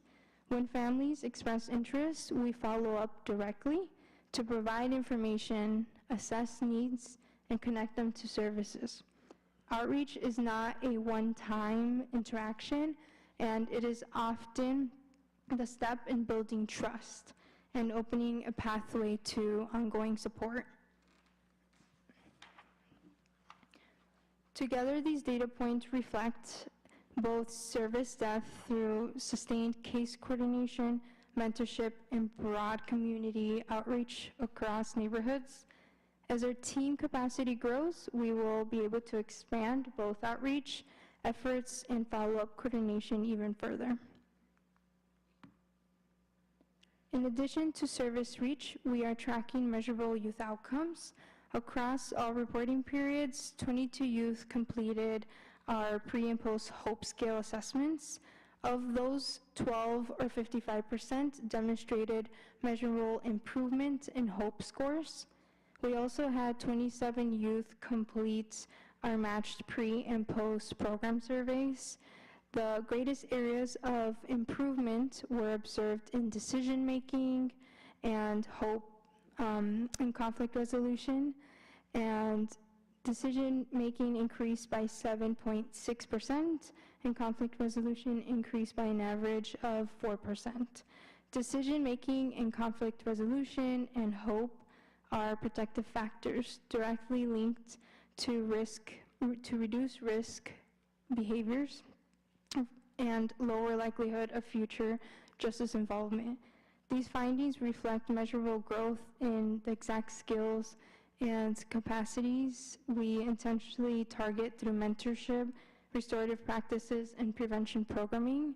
And I do want to mention that when I keep saying we meet you with where they're at and speak to them in their language, but we really, really take the time to connect with youth and really learn who they are, their interests, and their needs. And we focus on long-term engagement versus engaging them for a short period of time, sending them off.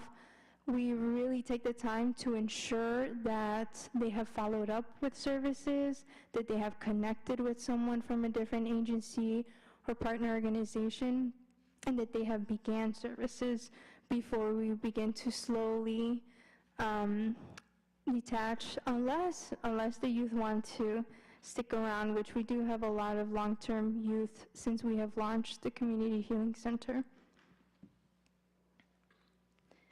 The Community Healing Center operates as a coordinated city effort rather than a standalone program. We maintain ongoing partnership with the Rockford Police Department's Community Services Unit. They have been extremely helpful in getting resources to us for emergency situations such as clothing, school supplies, shoes, food. We coordinate directly with Assistant Deputy Chief Paul Gallagher and Chief Carla Red to ensure alignment and prevention efforts in response to youth impacted by violence. We collaborate closely with the Family Peace Center to support youth and families experiencing domestic violence or teen dating violence.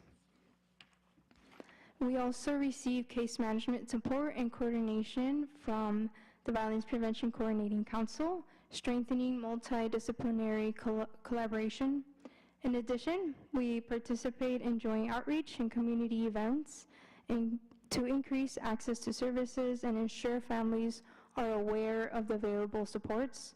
This coordinated structure ensures that youth are not navigating systems alone and that city departments are working in partnership rather than in silos. As we continue this work, we are deeply grateful for the collaboration and support of our community partners. I would like to extend a special thank you to Alderman Tamir Bell, to Don Granith, to Gabrielle Turina, and to Janessa Wilkins for your continued support and engagement of the Community Healing Center. We are also grateful to Youth Services Network, the Family Peace Center, the Westgate Coalition, and to the Mayor's Office leadership team for their continued collaboration. This work would not be possible, as Jennifer mentioned, without the strong partnerships across sectors, and we truly value the collective effort that makes this initiative possible and sustainable. As we look ahead, our focus remains on sustaining and expanding services to youth exposed to violence. We will continue strengthening partnerships across city departments and community organizations. We remain committed to being responsive to youth and family needs as they evolve, and we will continue using data to guide improvement and ensure accountability. We appreciate the opportunity to share this work and your continued feedback and guidance as we move forward together. Thank you, and I will redirect the presentation to Jennifer. Well, that's the end of it. Thank you so much. I will just leave the QR code up there for anybody who wants to scan that for a look at our storyboard, but I'll turn it over to Deanna for any questions for her portion of the presentation. Alderwoman Serena. Thank you, Deanna, for, I'm trying to get this for it. Just give me a second, don't put it down. Very well. First of all, thank you for the presentation. I just want to validate your work. I did have the pleasure of hosting the Youth Advisory Board, YAB, at my office for a few hours. We called it YAB with Gab. We talked about, I'm just full of funnies tonight. No rhymes. But we talked about what it's like to use your voice to advocate a subject that I'm passionate about, obviously, but it was so, I loved listening to the youth. They are they're intelligent, they were respectful, and they had like amazing ideas, and they care about this community. So it was just great to sit with them and hear about the things that concern them, the things that are happening in their neighborhoods, at their schools. We talked about laws they would even want to pass, and it was just great to talk to them about how they can use their voice and be heard in this community. And I think that they walked away just feeling like, wow, like just feeling more empowered about things that they actually have ability to impact. So I was really, really, I just loved having them there, and just kudos on the program, and just continue to do great with that. So thanks. Thank you. Are there any other questions or comments? Just briefly, I just too want to thank you all for your presentation. Obviously, I work closely with both of you, and it's been a wonderful experience. So thank you for everything that you all are doing. That being said, I will let you go, and thank you for tonight's presentation. Oh, I'm sorry. We do have another question, Alderwoman Prunty. My apologies. No, thank you so much. You had mentioned that you were doing some project planning, and I was just wondering what projects are the children planning?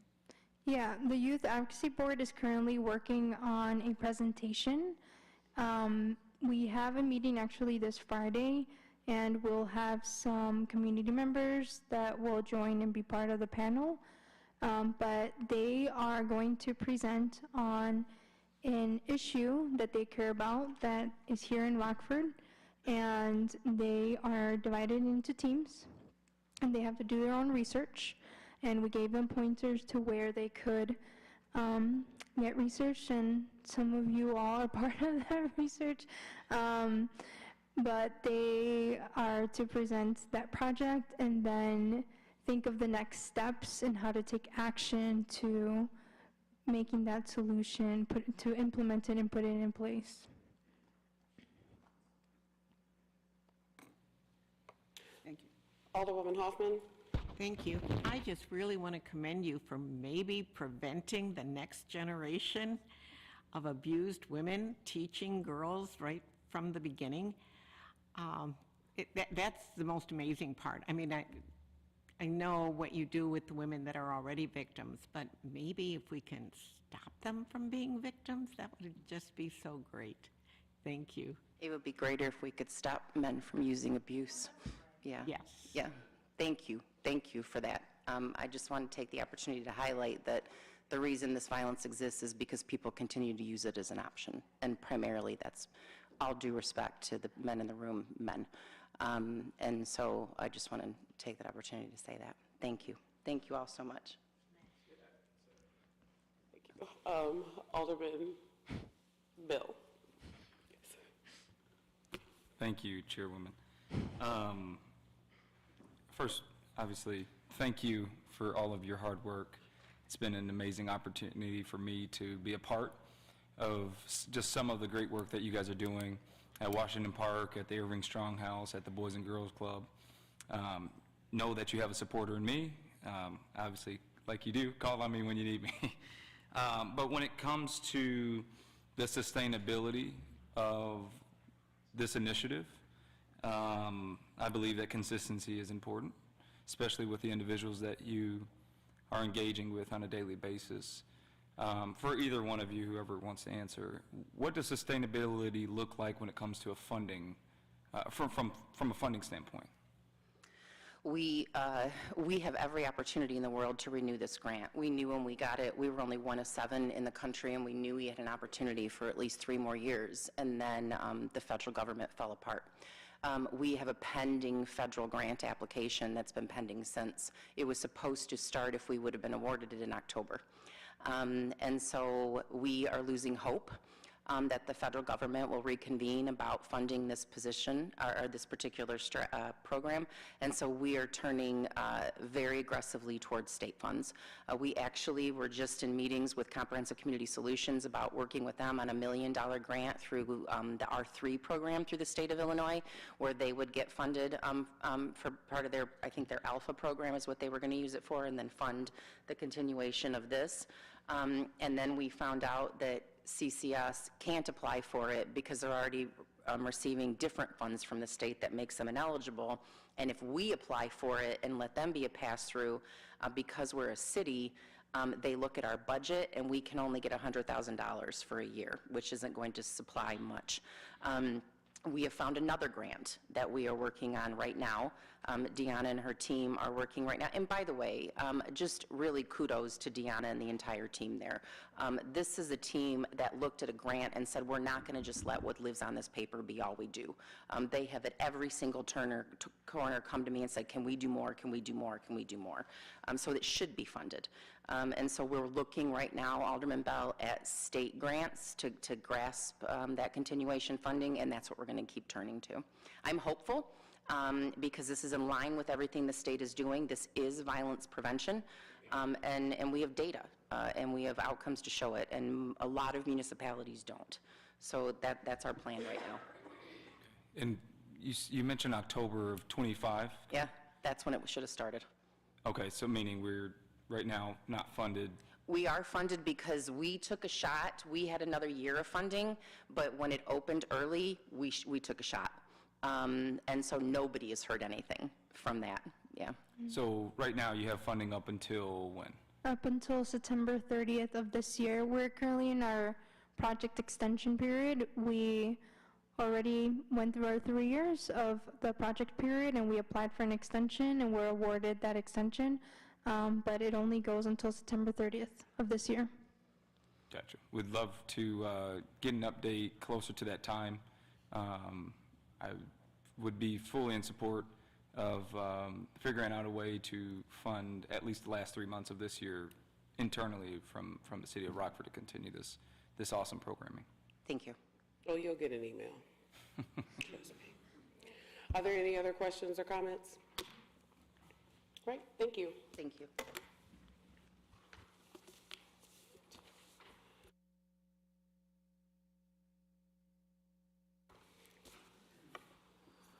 We'll go ahead and move into tonight's agenda. Before we do, clerk, will you please call the roll?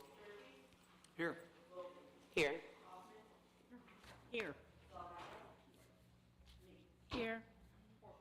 Thank you. Item 1 is an approval of the 2026 funding agreement with the Greater Rockford Chamber of Commerce and the Regional Economic Development Organization in the amount of $75,000. The funding source is the Redevelopment Fund. Do I have a motion to approve? So move. Second. Are there any comments or questions? Alderwoman Meeks?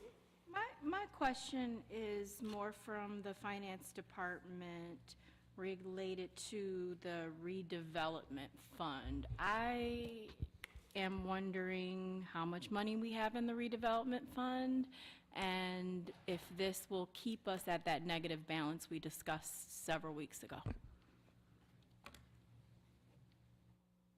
The redevelopment fund is projected to be in a temporary negative position because of economic development projects that have been approved. We do have a significant amount of debt retired this year, and we believe that negative balance will be resolved, including this agreement in the budget. That negative balance will be resolved by 2027. This is included, though, in the budget. So what is the negative balance again? I can pull that up. I don't have the number off the top of my head, but I can pull that up and get an answer for you.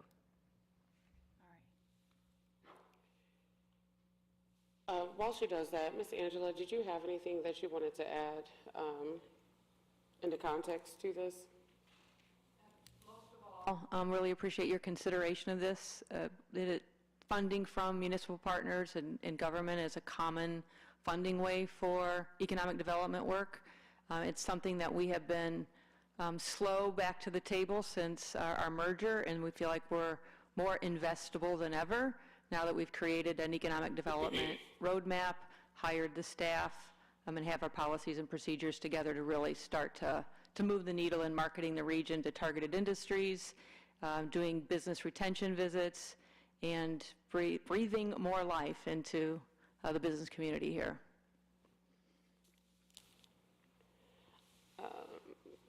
Carrie, go ahead. Ms. Dougherty, I'm sorry. Yes, the balance in the redevelopment fund is projected to go 200,000 negative at the end of this fiscal year. And in 2027, that number jumps to 1.1 million. And then in 2028, we turn positive again. And that's based on very conservative revenue estimates as well. Thank you so much for that information. Are there any other questions or comments? Alderwoman Prunty? Thank you. Before the merger, can you tell me what the funding level, or did we fund before the merger? What has been our past support? That's all. So the activities that we're funding tonight, or that we're proposing this funding agreement, we were funding RADAC to do. The Rockford Area Economic Development Council was a separate, that separate organization. So their funding over several years there was a variety of amounts. There were several years, Angela's got it right here. Early on, we were at higher levels, between 200 to 300,000 a year for that activity. It looks like most years, 2012 or 2013 through 2018, we were 150,000 a year. And then as their activity level went down, we went to 100,000 and then to 50. But in the more active years, when RADAC was a full organization, we were anywhere from 150 to 300. And now you're asking for 75,000. Thank you. Alderwoman Torino.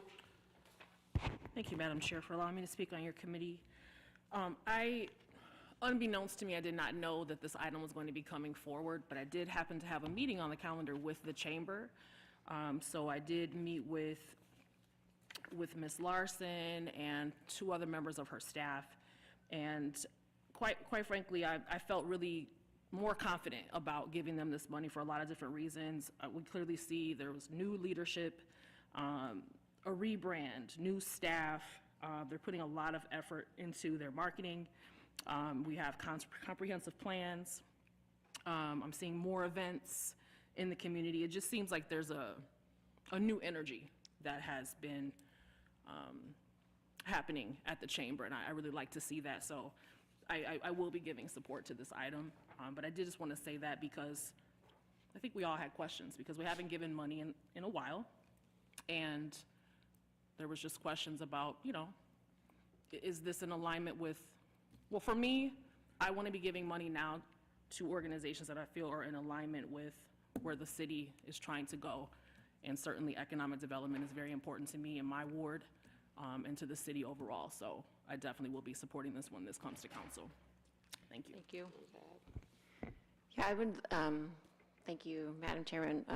Just to add to what Alderman Torina, or maybe expand on, is we've been working for a while with the chamber as they reformed their team and thought about like what is appropriate for them through an economic development lens to be doing for the region, and then how does that partner with what City of Rockford staff and our economic development staff is doing, and really feel that they're ready to be the regional voice. And it's important when we're thinking specifically about primary wage employers that we have a focused team looking at the retention, the expansion, and the attraction of these businesses as a region.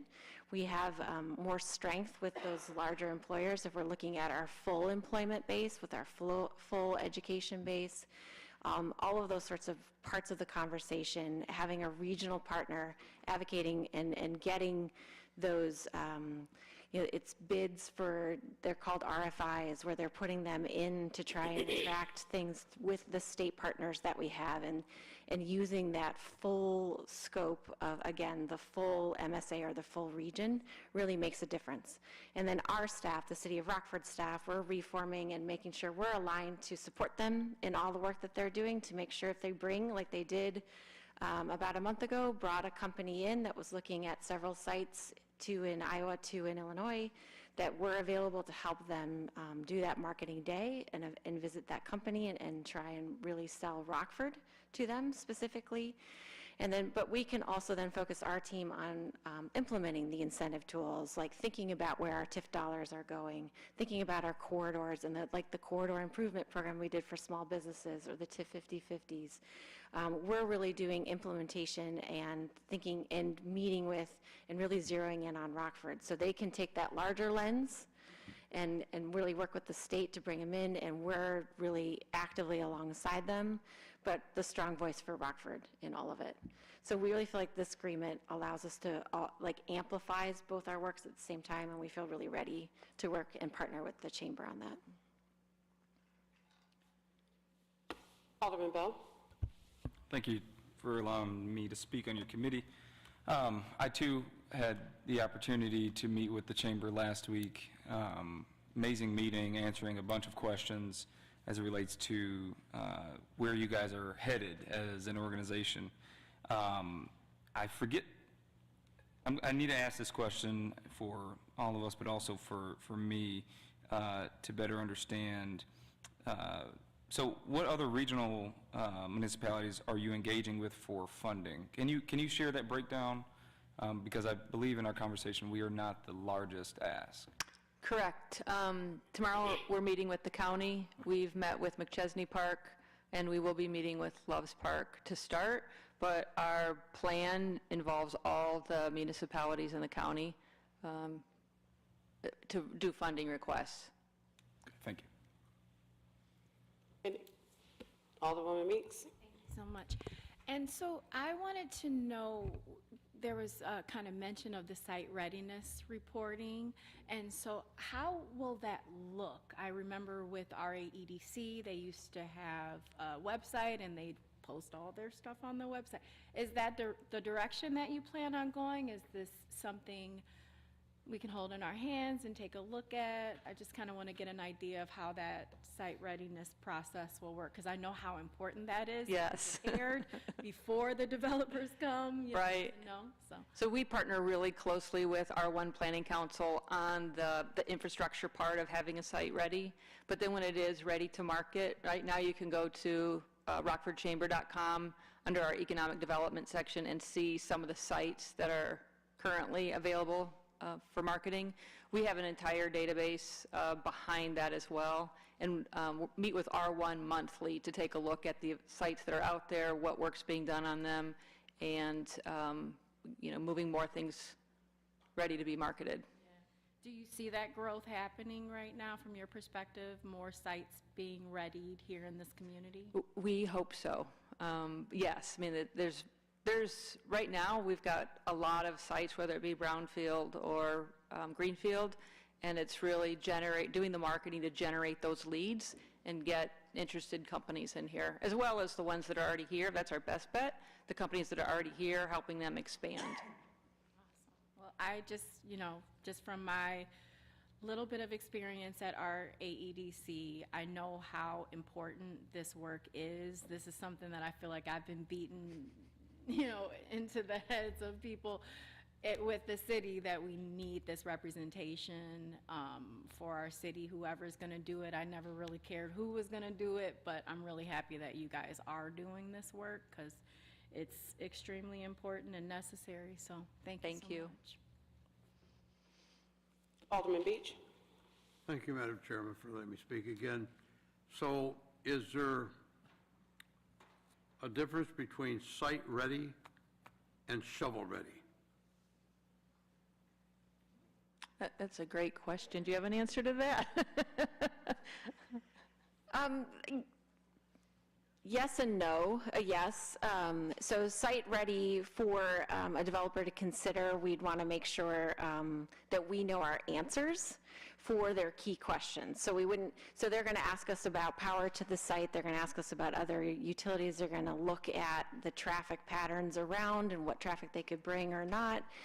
They're going to look at environmental issues. There's a lot of different concerns. So when we say site ready, we're thinking about first of all, we want to be able to present the best information as quickly as possible to them, so that they don't have to go find Four Rivers and ComEd and NICOR and all these different things. We want to that's the database they're talking about. So one element of being site ready is literally just having it all lined up, because we don't have to have every site shovel ready to attract somebody, because they might want to orient some things on a property themselves, right? But we have to have those answers. And then on some of our sites, we are pursuing a different level, and we are having conversations about what could we do to make them a little more shovel ready. Or how do we look at, and honestly, shovel ready we're doing a lot of that with Public Works, where we're looking at roads. When you see us, we've talked about different sites and different grants that we've gotten to maybe improve some things at the intersection of 2 and 20. There's a piece of land there that we got some grant work ahead of time to make sure that we could look at maybe the roads. We're doing a study with some HUD dollars for the other side right down there by 2 and 20 to think about what we would need to learn to plan for. We know we're going to have to do road improvements and some other things there, right? So it's not that we don't try and get something closer to shovel ready, and so we actively work on that too. But what we're talking about with Angela is just knowing what's available, what's being marketed, what brokers have out, what we have out, and then understanding the capacities it has currently, so that when someone asks, we can say, hey, within a year, you could have this up to this speed. You could put a spec, you could have ComEd, you could have whatever. Well, I appreciate that answer, but when I drive around places other than Rockford, and see the building go up. It makes me wonder what they've got going on that we don't have going on. And if we need to allocate money through CIP or others to get that stuff shovel-ready, so when these corporations come in, they don't want to wait around for us to make these asks for the different utilities. Some places have fast-track teams ready to go to make sure that if you want to build today, what can we do right now, this moment, to help you get here? And I think that in some respects, while a lot of the work you're doing is wonderful, we need to step that game up a bit to start attracting. Now, just recently, 300 and some acres of property bought down in Cherry Valley. Where do they get those leads from? Why are these corporations coming down there? Why are they going out to Loves Park in Manchester and other places? Why not here? Why don't we build on the synergy of the airport and the thousands of acres they've got left out there to develop? I'm just trying to get my hands around this for our city. And I just feel like we need to maybe get more involved to help you. If more money needs to be allocated through CIP, we need to take a look at that every year when this comes up to devote some of this money to get some of this property ready, so when those big boys come down the line, we say, which one do you want? It's all there. The sewer is in, the water's in, the utility's in, the gas is in. What do you want us to do? I don't know. Am I nuts? Nope. I appreciate that perspective. And so, yeah, I'll take the money. No, I'm just kidding. Well, honestly, every year we have a capital improvement program.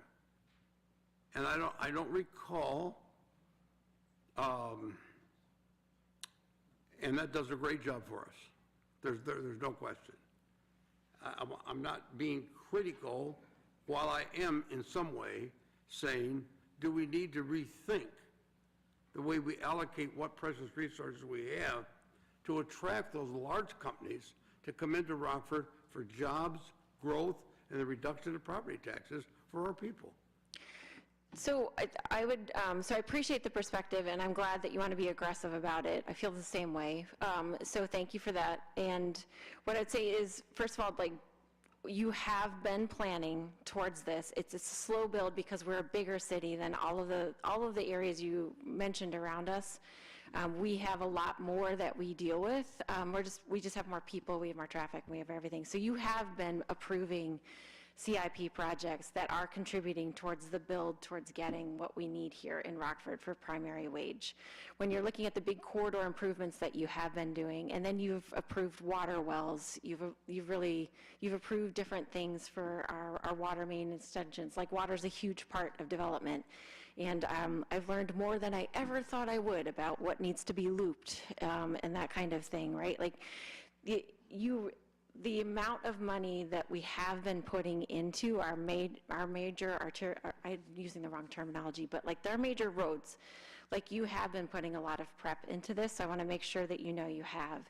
What we're doing right now, and so I think will aid in what you want to see ultimately, is asking for funding for a partner who has hired some expertise to help us think about the next projects that we're doing.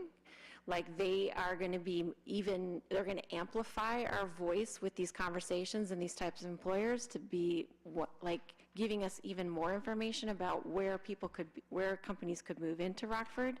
So then again, as we're working with Public Works and they're setting up their projects, we can get the right improvements in the right place, like you're talking about. We're on our way there. I feel strongly that we've made a lot of improvements around the airport.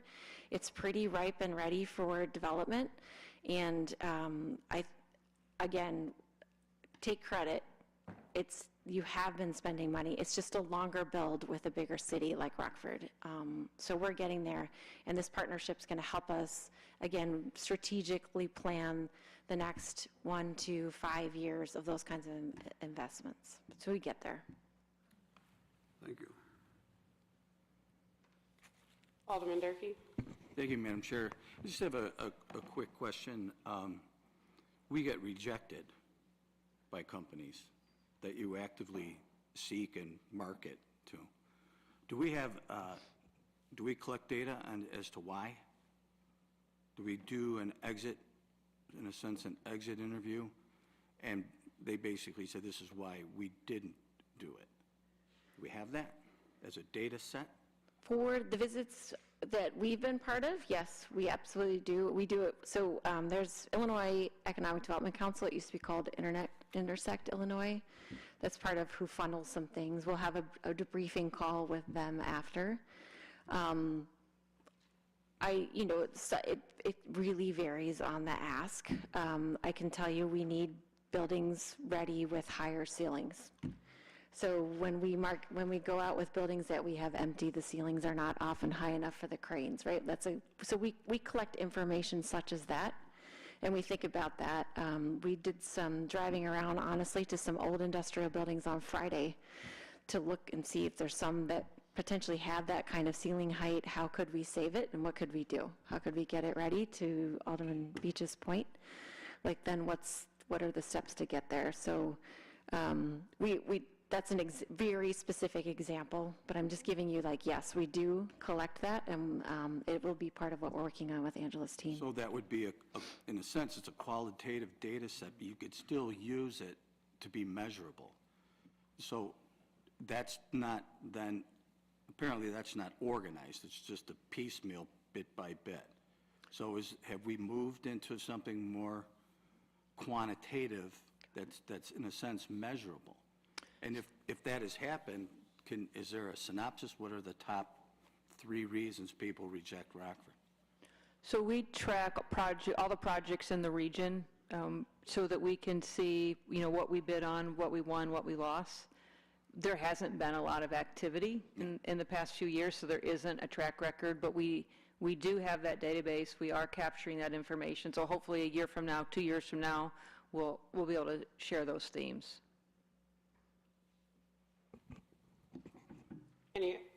Alderwoman Meeks. Thank you so much. That just reminded me when I heard the word data, because I wanted to ask a question. Will your organization be able to help us acquire data surrounding kind of workforce development? I know that, for instance, when we built the casino, we collected data related to the number of individuals that lived in the city of Rockford that worked on that site. And I think when I read the data, it was around like 17% of the number of people that worked on the casino actually lived in the city of Rockford. So when we hear that kind of data, it makes it really difficult for me to see us funding, developments and all of these things, and then we're not seeing that return when it comes to the workforce development side of it. Will your organization be able to help us track that data so that we can get kind of a better handle on that from our city's perspective? Right now, we partner with the Workforce Connection. They hold a license to some software called Lightcast. And so anytime we're doing a development project, we reach out to them. They partner with us to share that data. So you will be able to receive that data? Okay. So then I guess from our perspective, Sarah, when it comes to developments, are we getting that data on all of the developments that we have development agreements with? And if not, can we make that a requirement? We can, yes. So we do track that, and some of our larger ones, we've looked into that a little bit. It's not necessarily part of our compliance process, like to check on that, but yeah, that would be a great thing, I think, for us to be able to be looking into a little bit more. That would be helpful. Thank you. All right. Are there any other questions or comments? Alderman Thunberg. I guess I'll chime in a little bit. I'm excited to see your team being put together. I think it is instrumental that the importance of your organization going out and marketing our community, I'd like to say primarily Rockford, but we know that when it comes to funding like this and all, we know that the government does not produce anything. It's the private sector that is the means of production. But there is an element of government involved that where if we can help lay some of the groundwork to attract private investment, the dollar that we spend as government, it goes a certain distance, but not nearly the distance that a dollar spent in private investment, which then produces goods and services, goes. So us as a community, it's imperative that we have and attract this private industry, because we then are able to, as much as I don't like the word all the time, taxes, but we are able to capture some of these taxes from that private investment, the goods and services that are produced from that, and it's an ongoing revenue stream, which then go back to our residents in the form of new roads and all the such. So I'm excited to see your team come together and really get out there and pound some pavement. Thank you. Thank you. I'm an impatient person. I've been with the organization only about 18 months, but we definitely have built a very strong team, a very stronger systems, processes, accountability. Like I said, we are more investable now than we've ever been. We'll be even more valuable to you a year from now. Promise.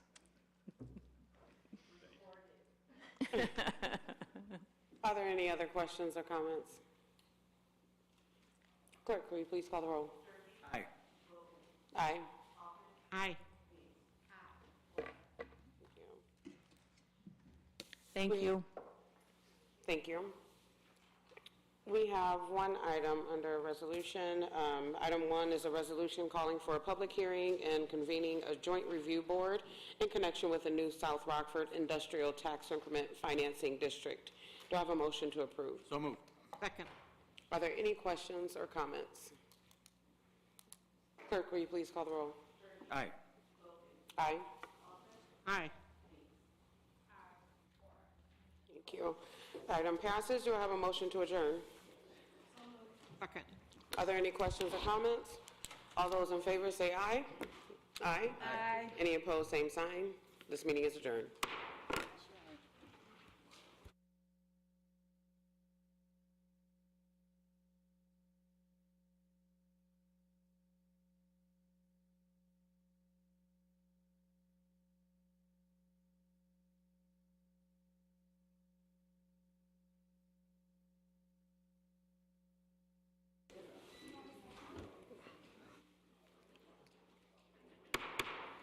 Welcome to the Code and Regulation Committee meeting for February 23rd.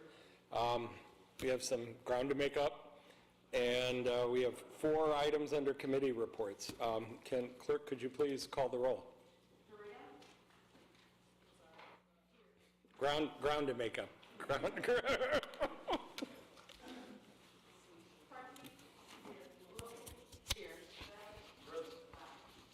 Here.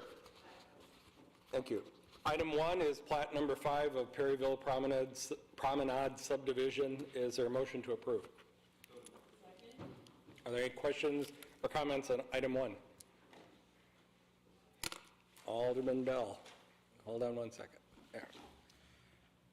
Go ahead.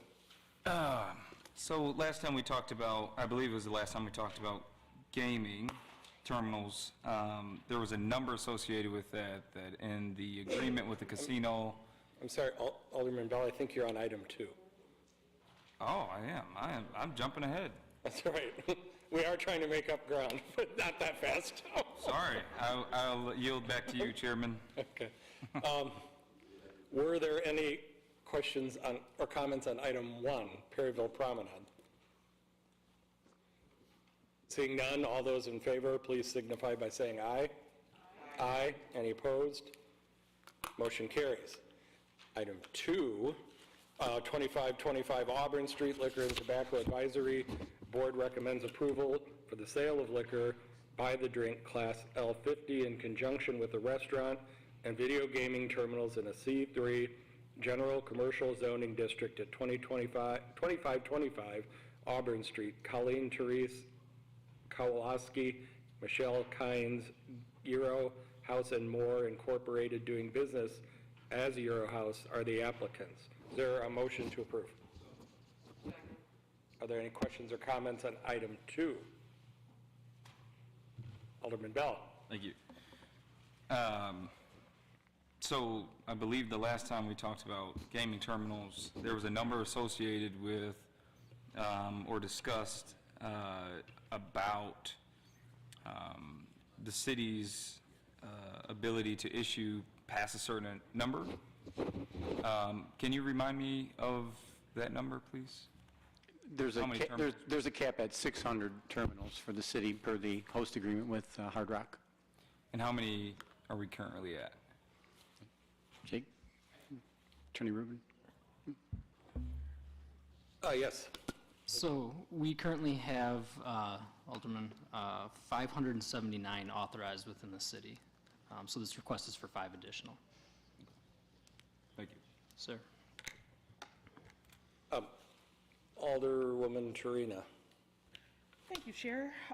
So I did have a conversation with the alderman of the ward, so she knows my position on this, and I don't think it's any surprise to anyone that I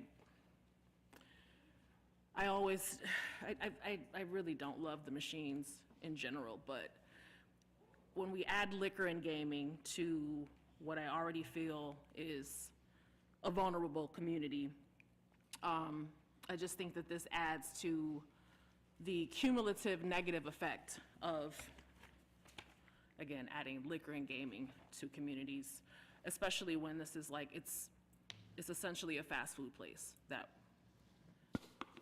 put in their plan that while they have been established for 3 years, they need liquor and gaming to grow their business.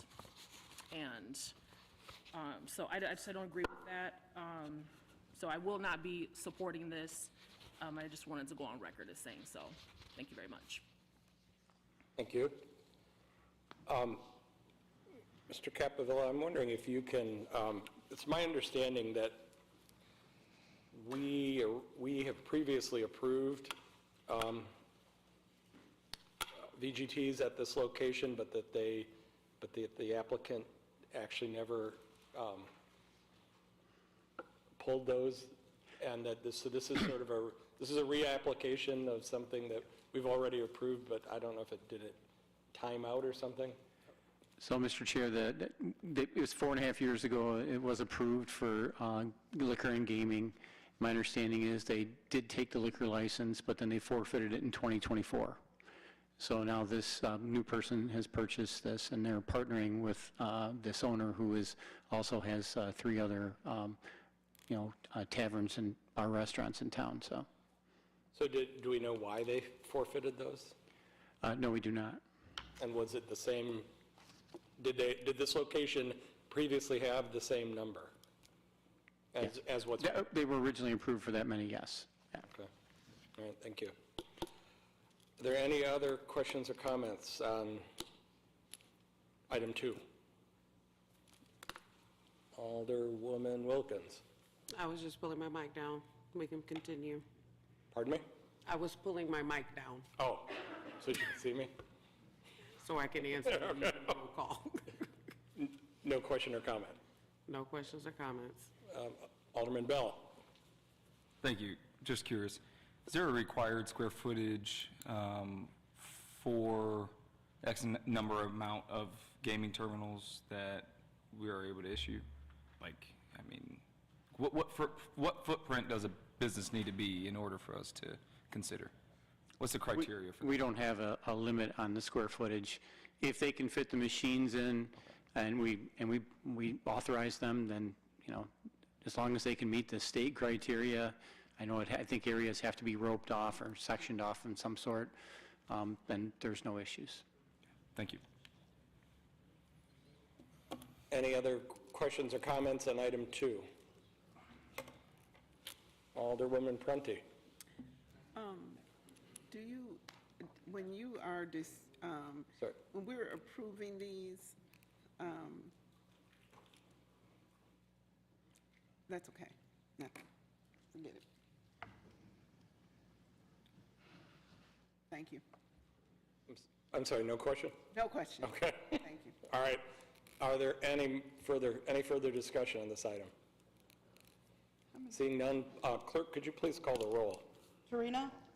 No. Prunty? Aye. Is that aye?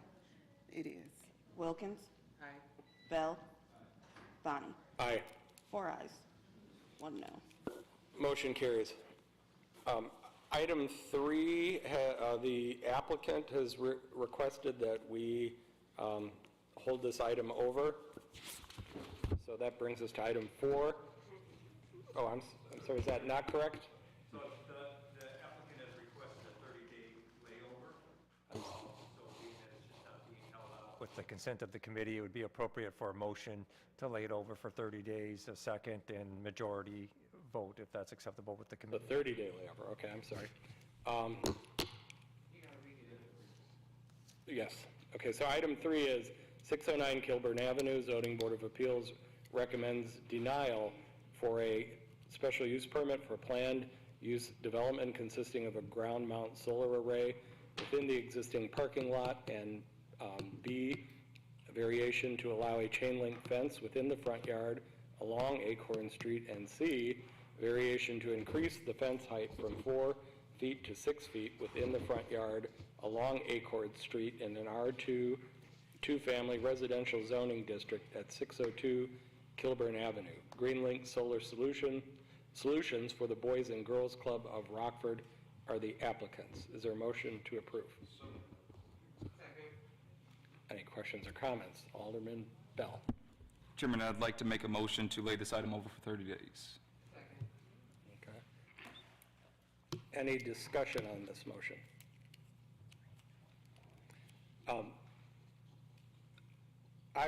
I'm curious, I understand that ZBA voted against it and staff recommended against it. Besides the objections to the fencing, items B and C, what is the major objection, and why do we need a 30-day layover versus a 2-week layover, or even to move this through to council?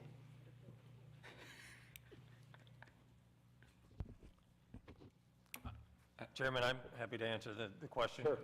As best I can. You know, we received an email over the weekend from the Boys and Girls Club requesting that the item not advance forward.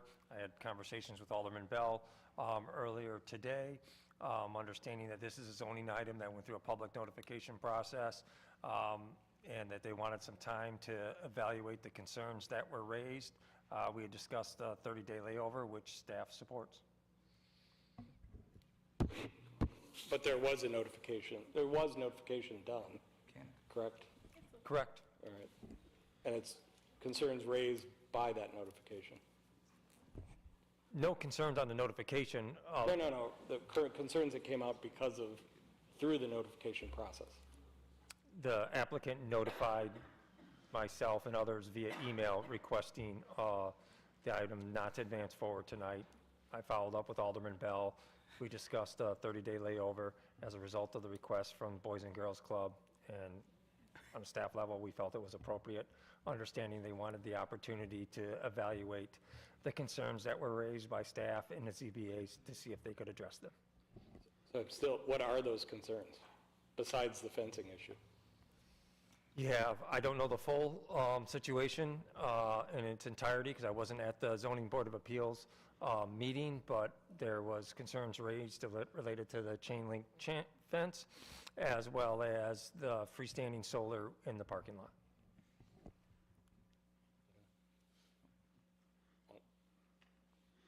No. Are there any other questions or comments? Yes. We're voting on, please. We're voting on the motion to lay this over for 30 days. Thank you. Clerk, will you call the roll, please? Farina? Prunty? Wilkins? Bell? Bonnie? No. 4 ayes, 1 no. Okay, well, under resolutions, we have 6. Item 1 is the Irish Marching Society St. Patrick's Day Parade. This event is scheduled for Saturday, March 14th, from noon to 5 p.m. The parade will step off at 3 p.m. The parade route is as follows. The parade will begin on 7th Street and 5th Avenue, north on 7th Street to State Street, west on State Street to Madison Street, north ending at Prairie Street. Is there a motion to approve item 1? So, Mr. Chair, Just, sorry to interrupt you, but you skipped over item number 4. You certainly can complete item 1 and then go. Oh, we did, I'm sorry. Yes, let's vote on item 1 and come back to item 4 then. Is there a second on item 1, under resolutions? Are there any questions or comments? Seeing none, all in favor, please signify by saying aye. Aye. Any opposed? Motion carries. Going back to item 4 under committee reports, 73XX East Riverside Boulevard. Zoning Board of Appeals recommends approval for a special use permit for a standalone coffee shop with a drive-through with deviations from the regulations for parking and landscaping in a C3 General Commercial Zoning District at 73XX East Riverside Boulevard, 2018 DT Sandy Hollow LLC is the applicant. Is there a motion to approve item 4? Are there any questions or comments on item 4? Alderman Frost. Thank you for allowing me to speak. I just had a couple questions because on the agenda, initially, what was in front of the ZBA included a special use permit for both the drive-through coffee shop and a retail strip center. But I think I was told earlier today that has the strip center been removed from the SUP? Yes. And so have the other conditions that staff had issues with, for instance, the landscaping requirements, have they now been met or are they still unmet? The coffee shop is about 90% satisfactory in terms of like our landscaping ordinance. So they're just asking for a deviation on the front area, which should be 20 feet, and they're actually proposing 10 along. And then also the parking setback, which was required at 20 feet, would be at 10 feet as well because it would match the setback of the landscaping area. Other than that, they did withdraw the request for the remainder of the retail center on the rest of the portion. Is there any sort of reason why the landscape requirement can't be met?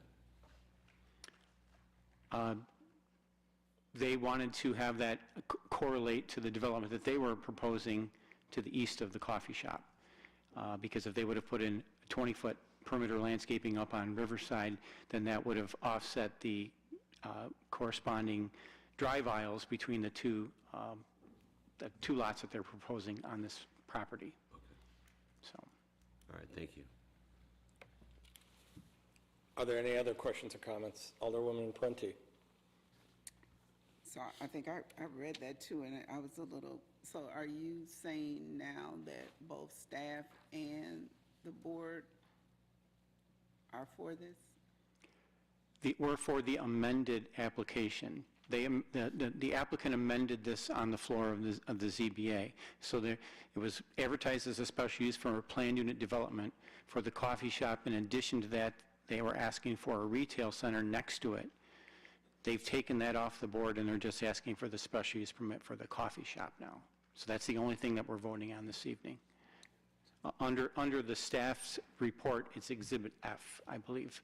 It just shows the coffee shop. That's all we're voting on at this time. We're not voting on the rest of the development.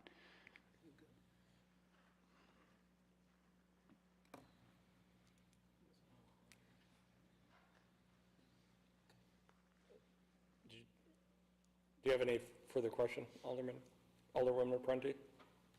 I think, and so now that that part is gone, that takes care of the infrastructure type issues that were presented? Well, it's just taking the western part of this property and just saying we're just approving the coffee shop. What was proposed on the eastern portion of the lot is now just been taken off the table. So that's not even a consideration. They will probably come back with a new plan for that portion of the lot and ask for a separate special use permit in the future for that. Okay, thank you. Maybe to help clarify, that staff report is always written before ZBA considers the item. So the staff report recommending denial was before the amendment occurred at ZBA. That's correct. Okay. Are there any other questions or comments on item 4? Seeing none, can we have a roll call vote on this one as well, please?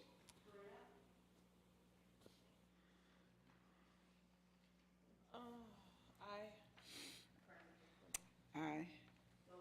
Aye. Aye. Thank you. Motion carries. Jumping back to resolutions and item 2, we have Spruce Up Day at Veterans Roundabout. This event is scheduled for May 9th from 8 a.m. to 5 p.m. The event location will be at the Veterans Roundabout located at North Main Street and Auburn Street. Is there a motion to approve? So moved. Are there any questions or comments on item 2? Seeing none, all those in favor, please signify by saying aye. Aye. Any opposed? Motion carries. Item 3, Rockford Area Pride Parade. This event is scheduled for June 6th from 11 a.m. to 1:30 p.m. The parade will step off at noon. The parade route will be as follows.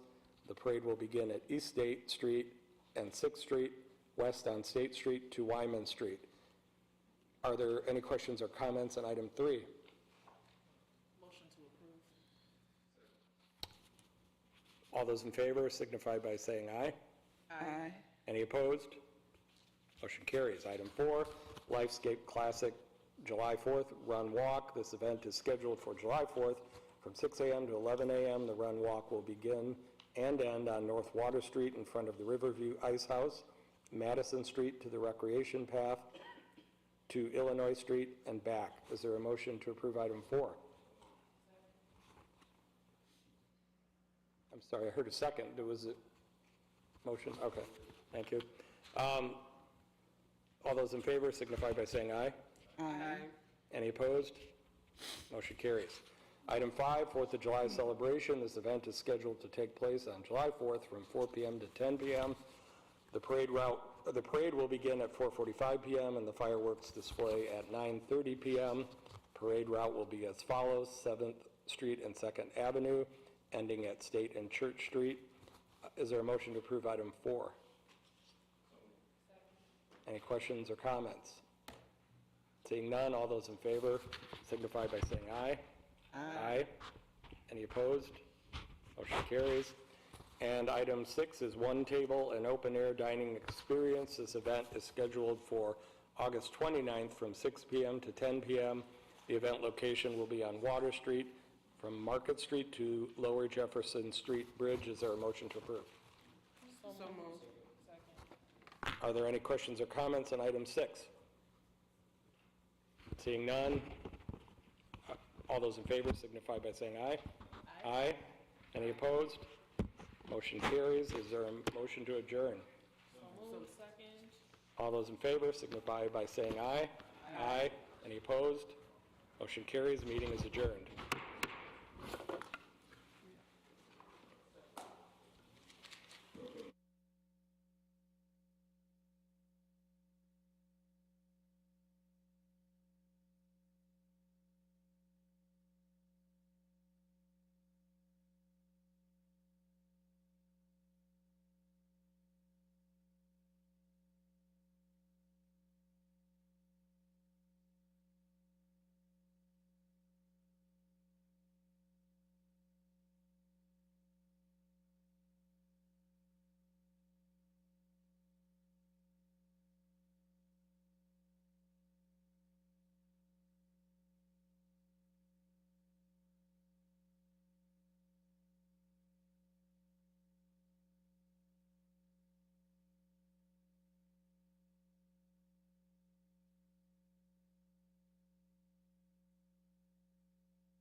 Welcome to the Finance and Personnel Committee meeting.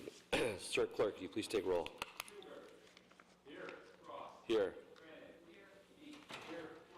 Thank you. All right, first item on the committee report is number 1, approval of vouchers in the amount of $11,838,332.59. Is there a motion to approve? Any questions or comments on vouchers? Seeing none, all those in favor indicate by aye. Aye. Opposed? Matter passes. Unless there's an objection, I would ask that we hold out item number 2 on this lien reduction. All right, thank you. Number 3 is a proposed 2026 IGA for a 3-year property tax rebate program for newly built residential construction for single-family townhouse, 2-family, 3-family, and multifamily structures located within both the City of Rockford and School District 205. Is there a motion to approve? Any questions or comments for staff? All right, seeing none, all those in favor indicate by aye. Aye. Opposed?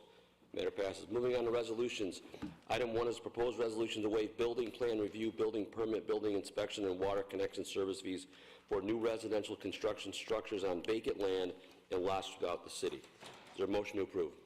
So moved. Second. Any questions or comments for staff? Alderman Thunberg. Yeah, I'll make this one quick. I just wanted to confirm that this is not just for single-family homes, but also multi-unit structures.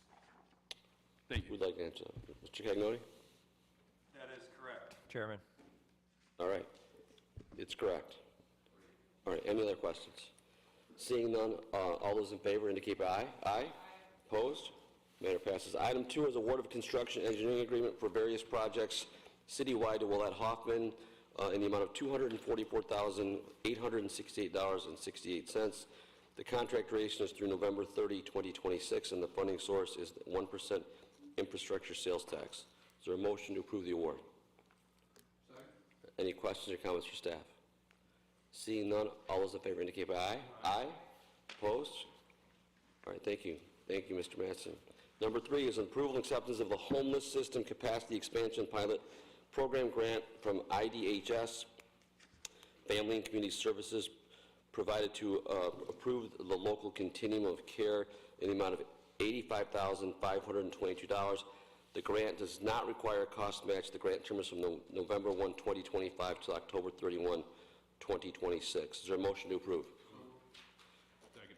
Any questions or comments for staff? Seeing none, all those in favor indicate by aye. Aye. Opposed? Matter passes. Item 4 is an award of an RFQ for weatherization mechanical services to Geostar Mechanical in an estimated amount of $1.2 million based on unit pricing. The contract is from September 30, 2026. I'm sorry, the contract duration is through September 30, 2026 with one possible 1-year extension option. Price adjustments will be considered on regional market analysis provided by the DCEO. The funding sources are the DCEO, DOE, HHS, and the state supplemental. Is there a motion to approve? Any questions or comments for staff? Seeing none, all those in favor indicate by aye. Aye. Opposed? Matter passes. Item 5 is an approval of the sale of vehicles for 2 Ford Explorers to BMO Police in the amount of $7,000 each. Is there a motion to approve the sale? Any questions or comments for staff? Seeing none, all those in favor indicate by aye. Aye. Opposed? Matter passes. With respect to items 6 and 7, if there are no objections, those matters will also be held out. All right, thank you. Is there a motion to adjourn? All right, this meeting is adjourned.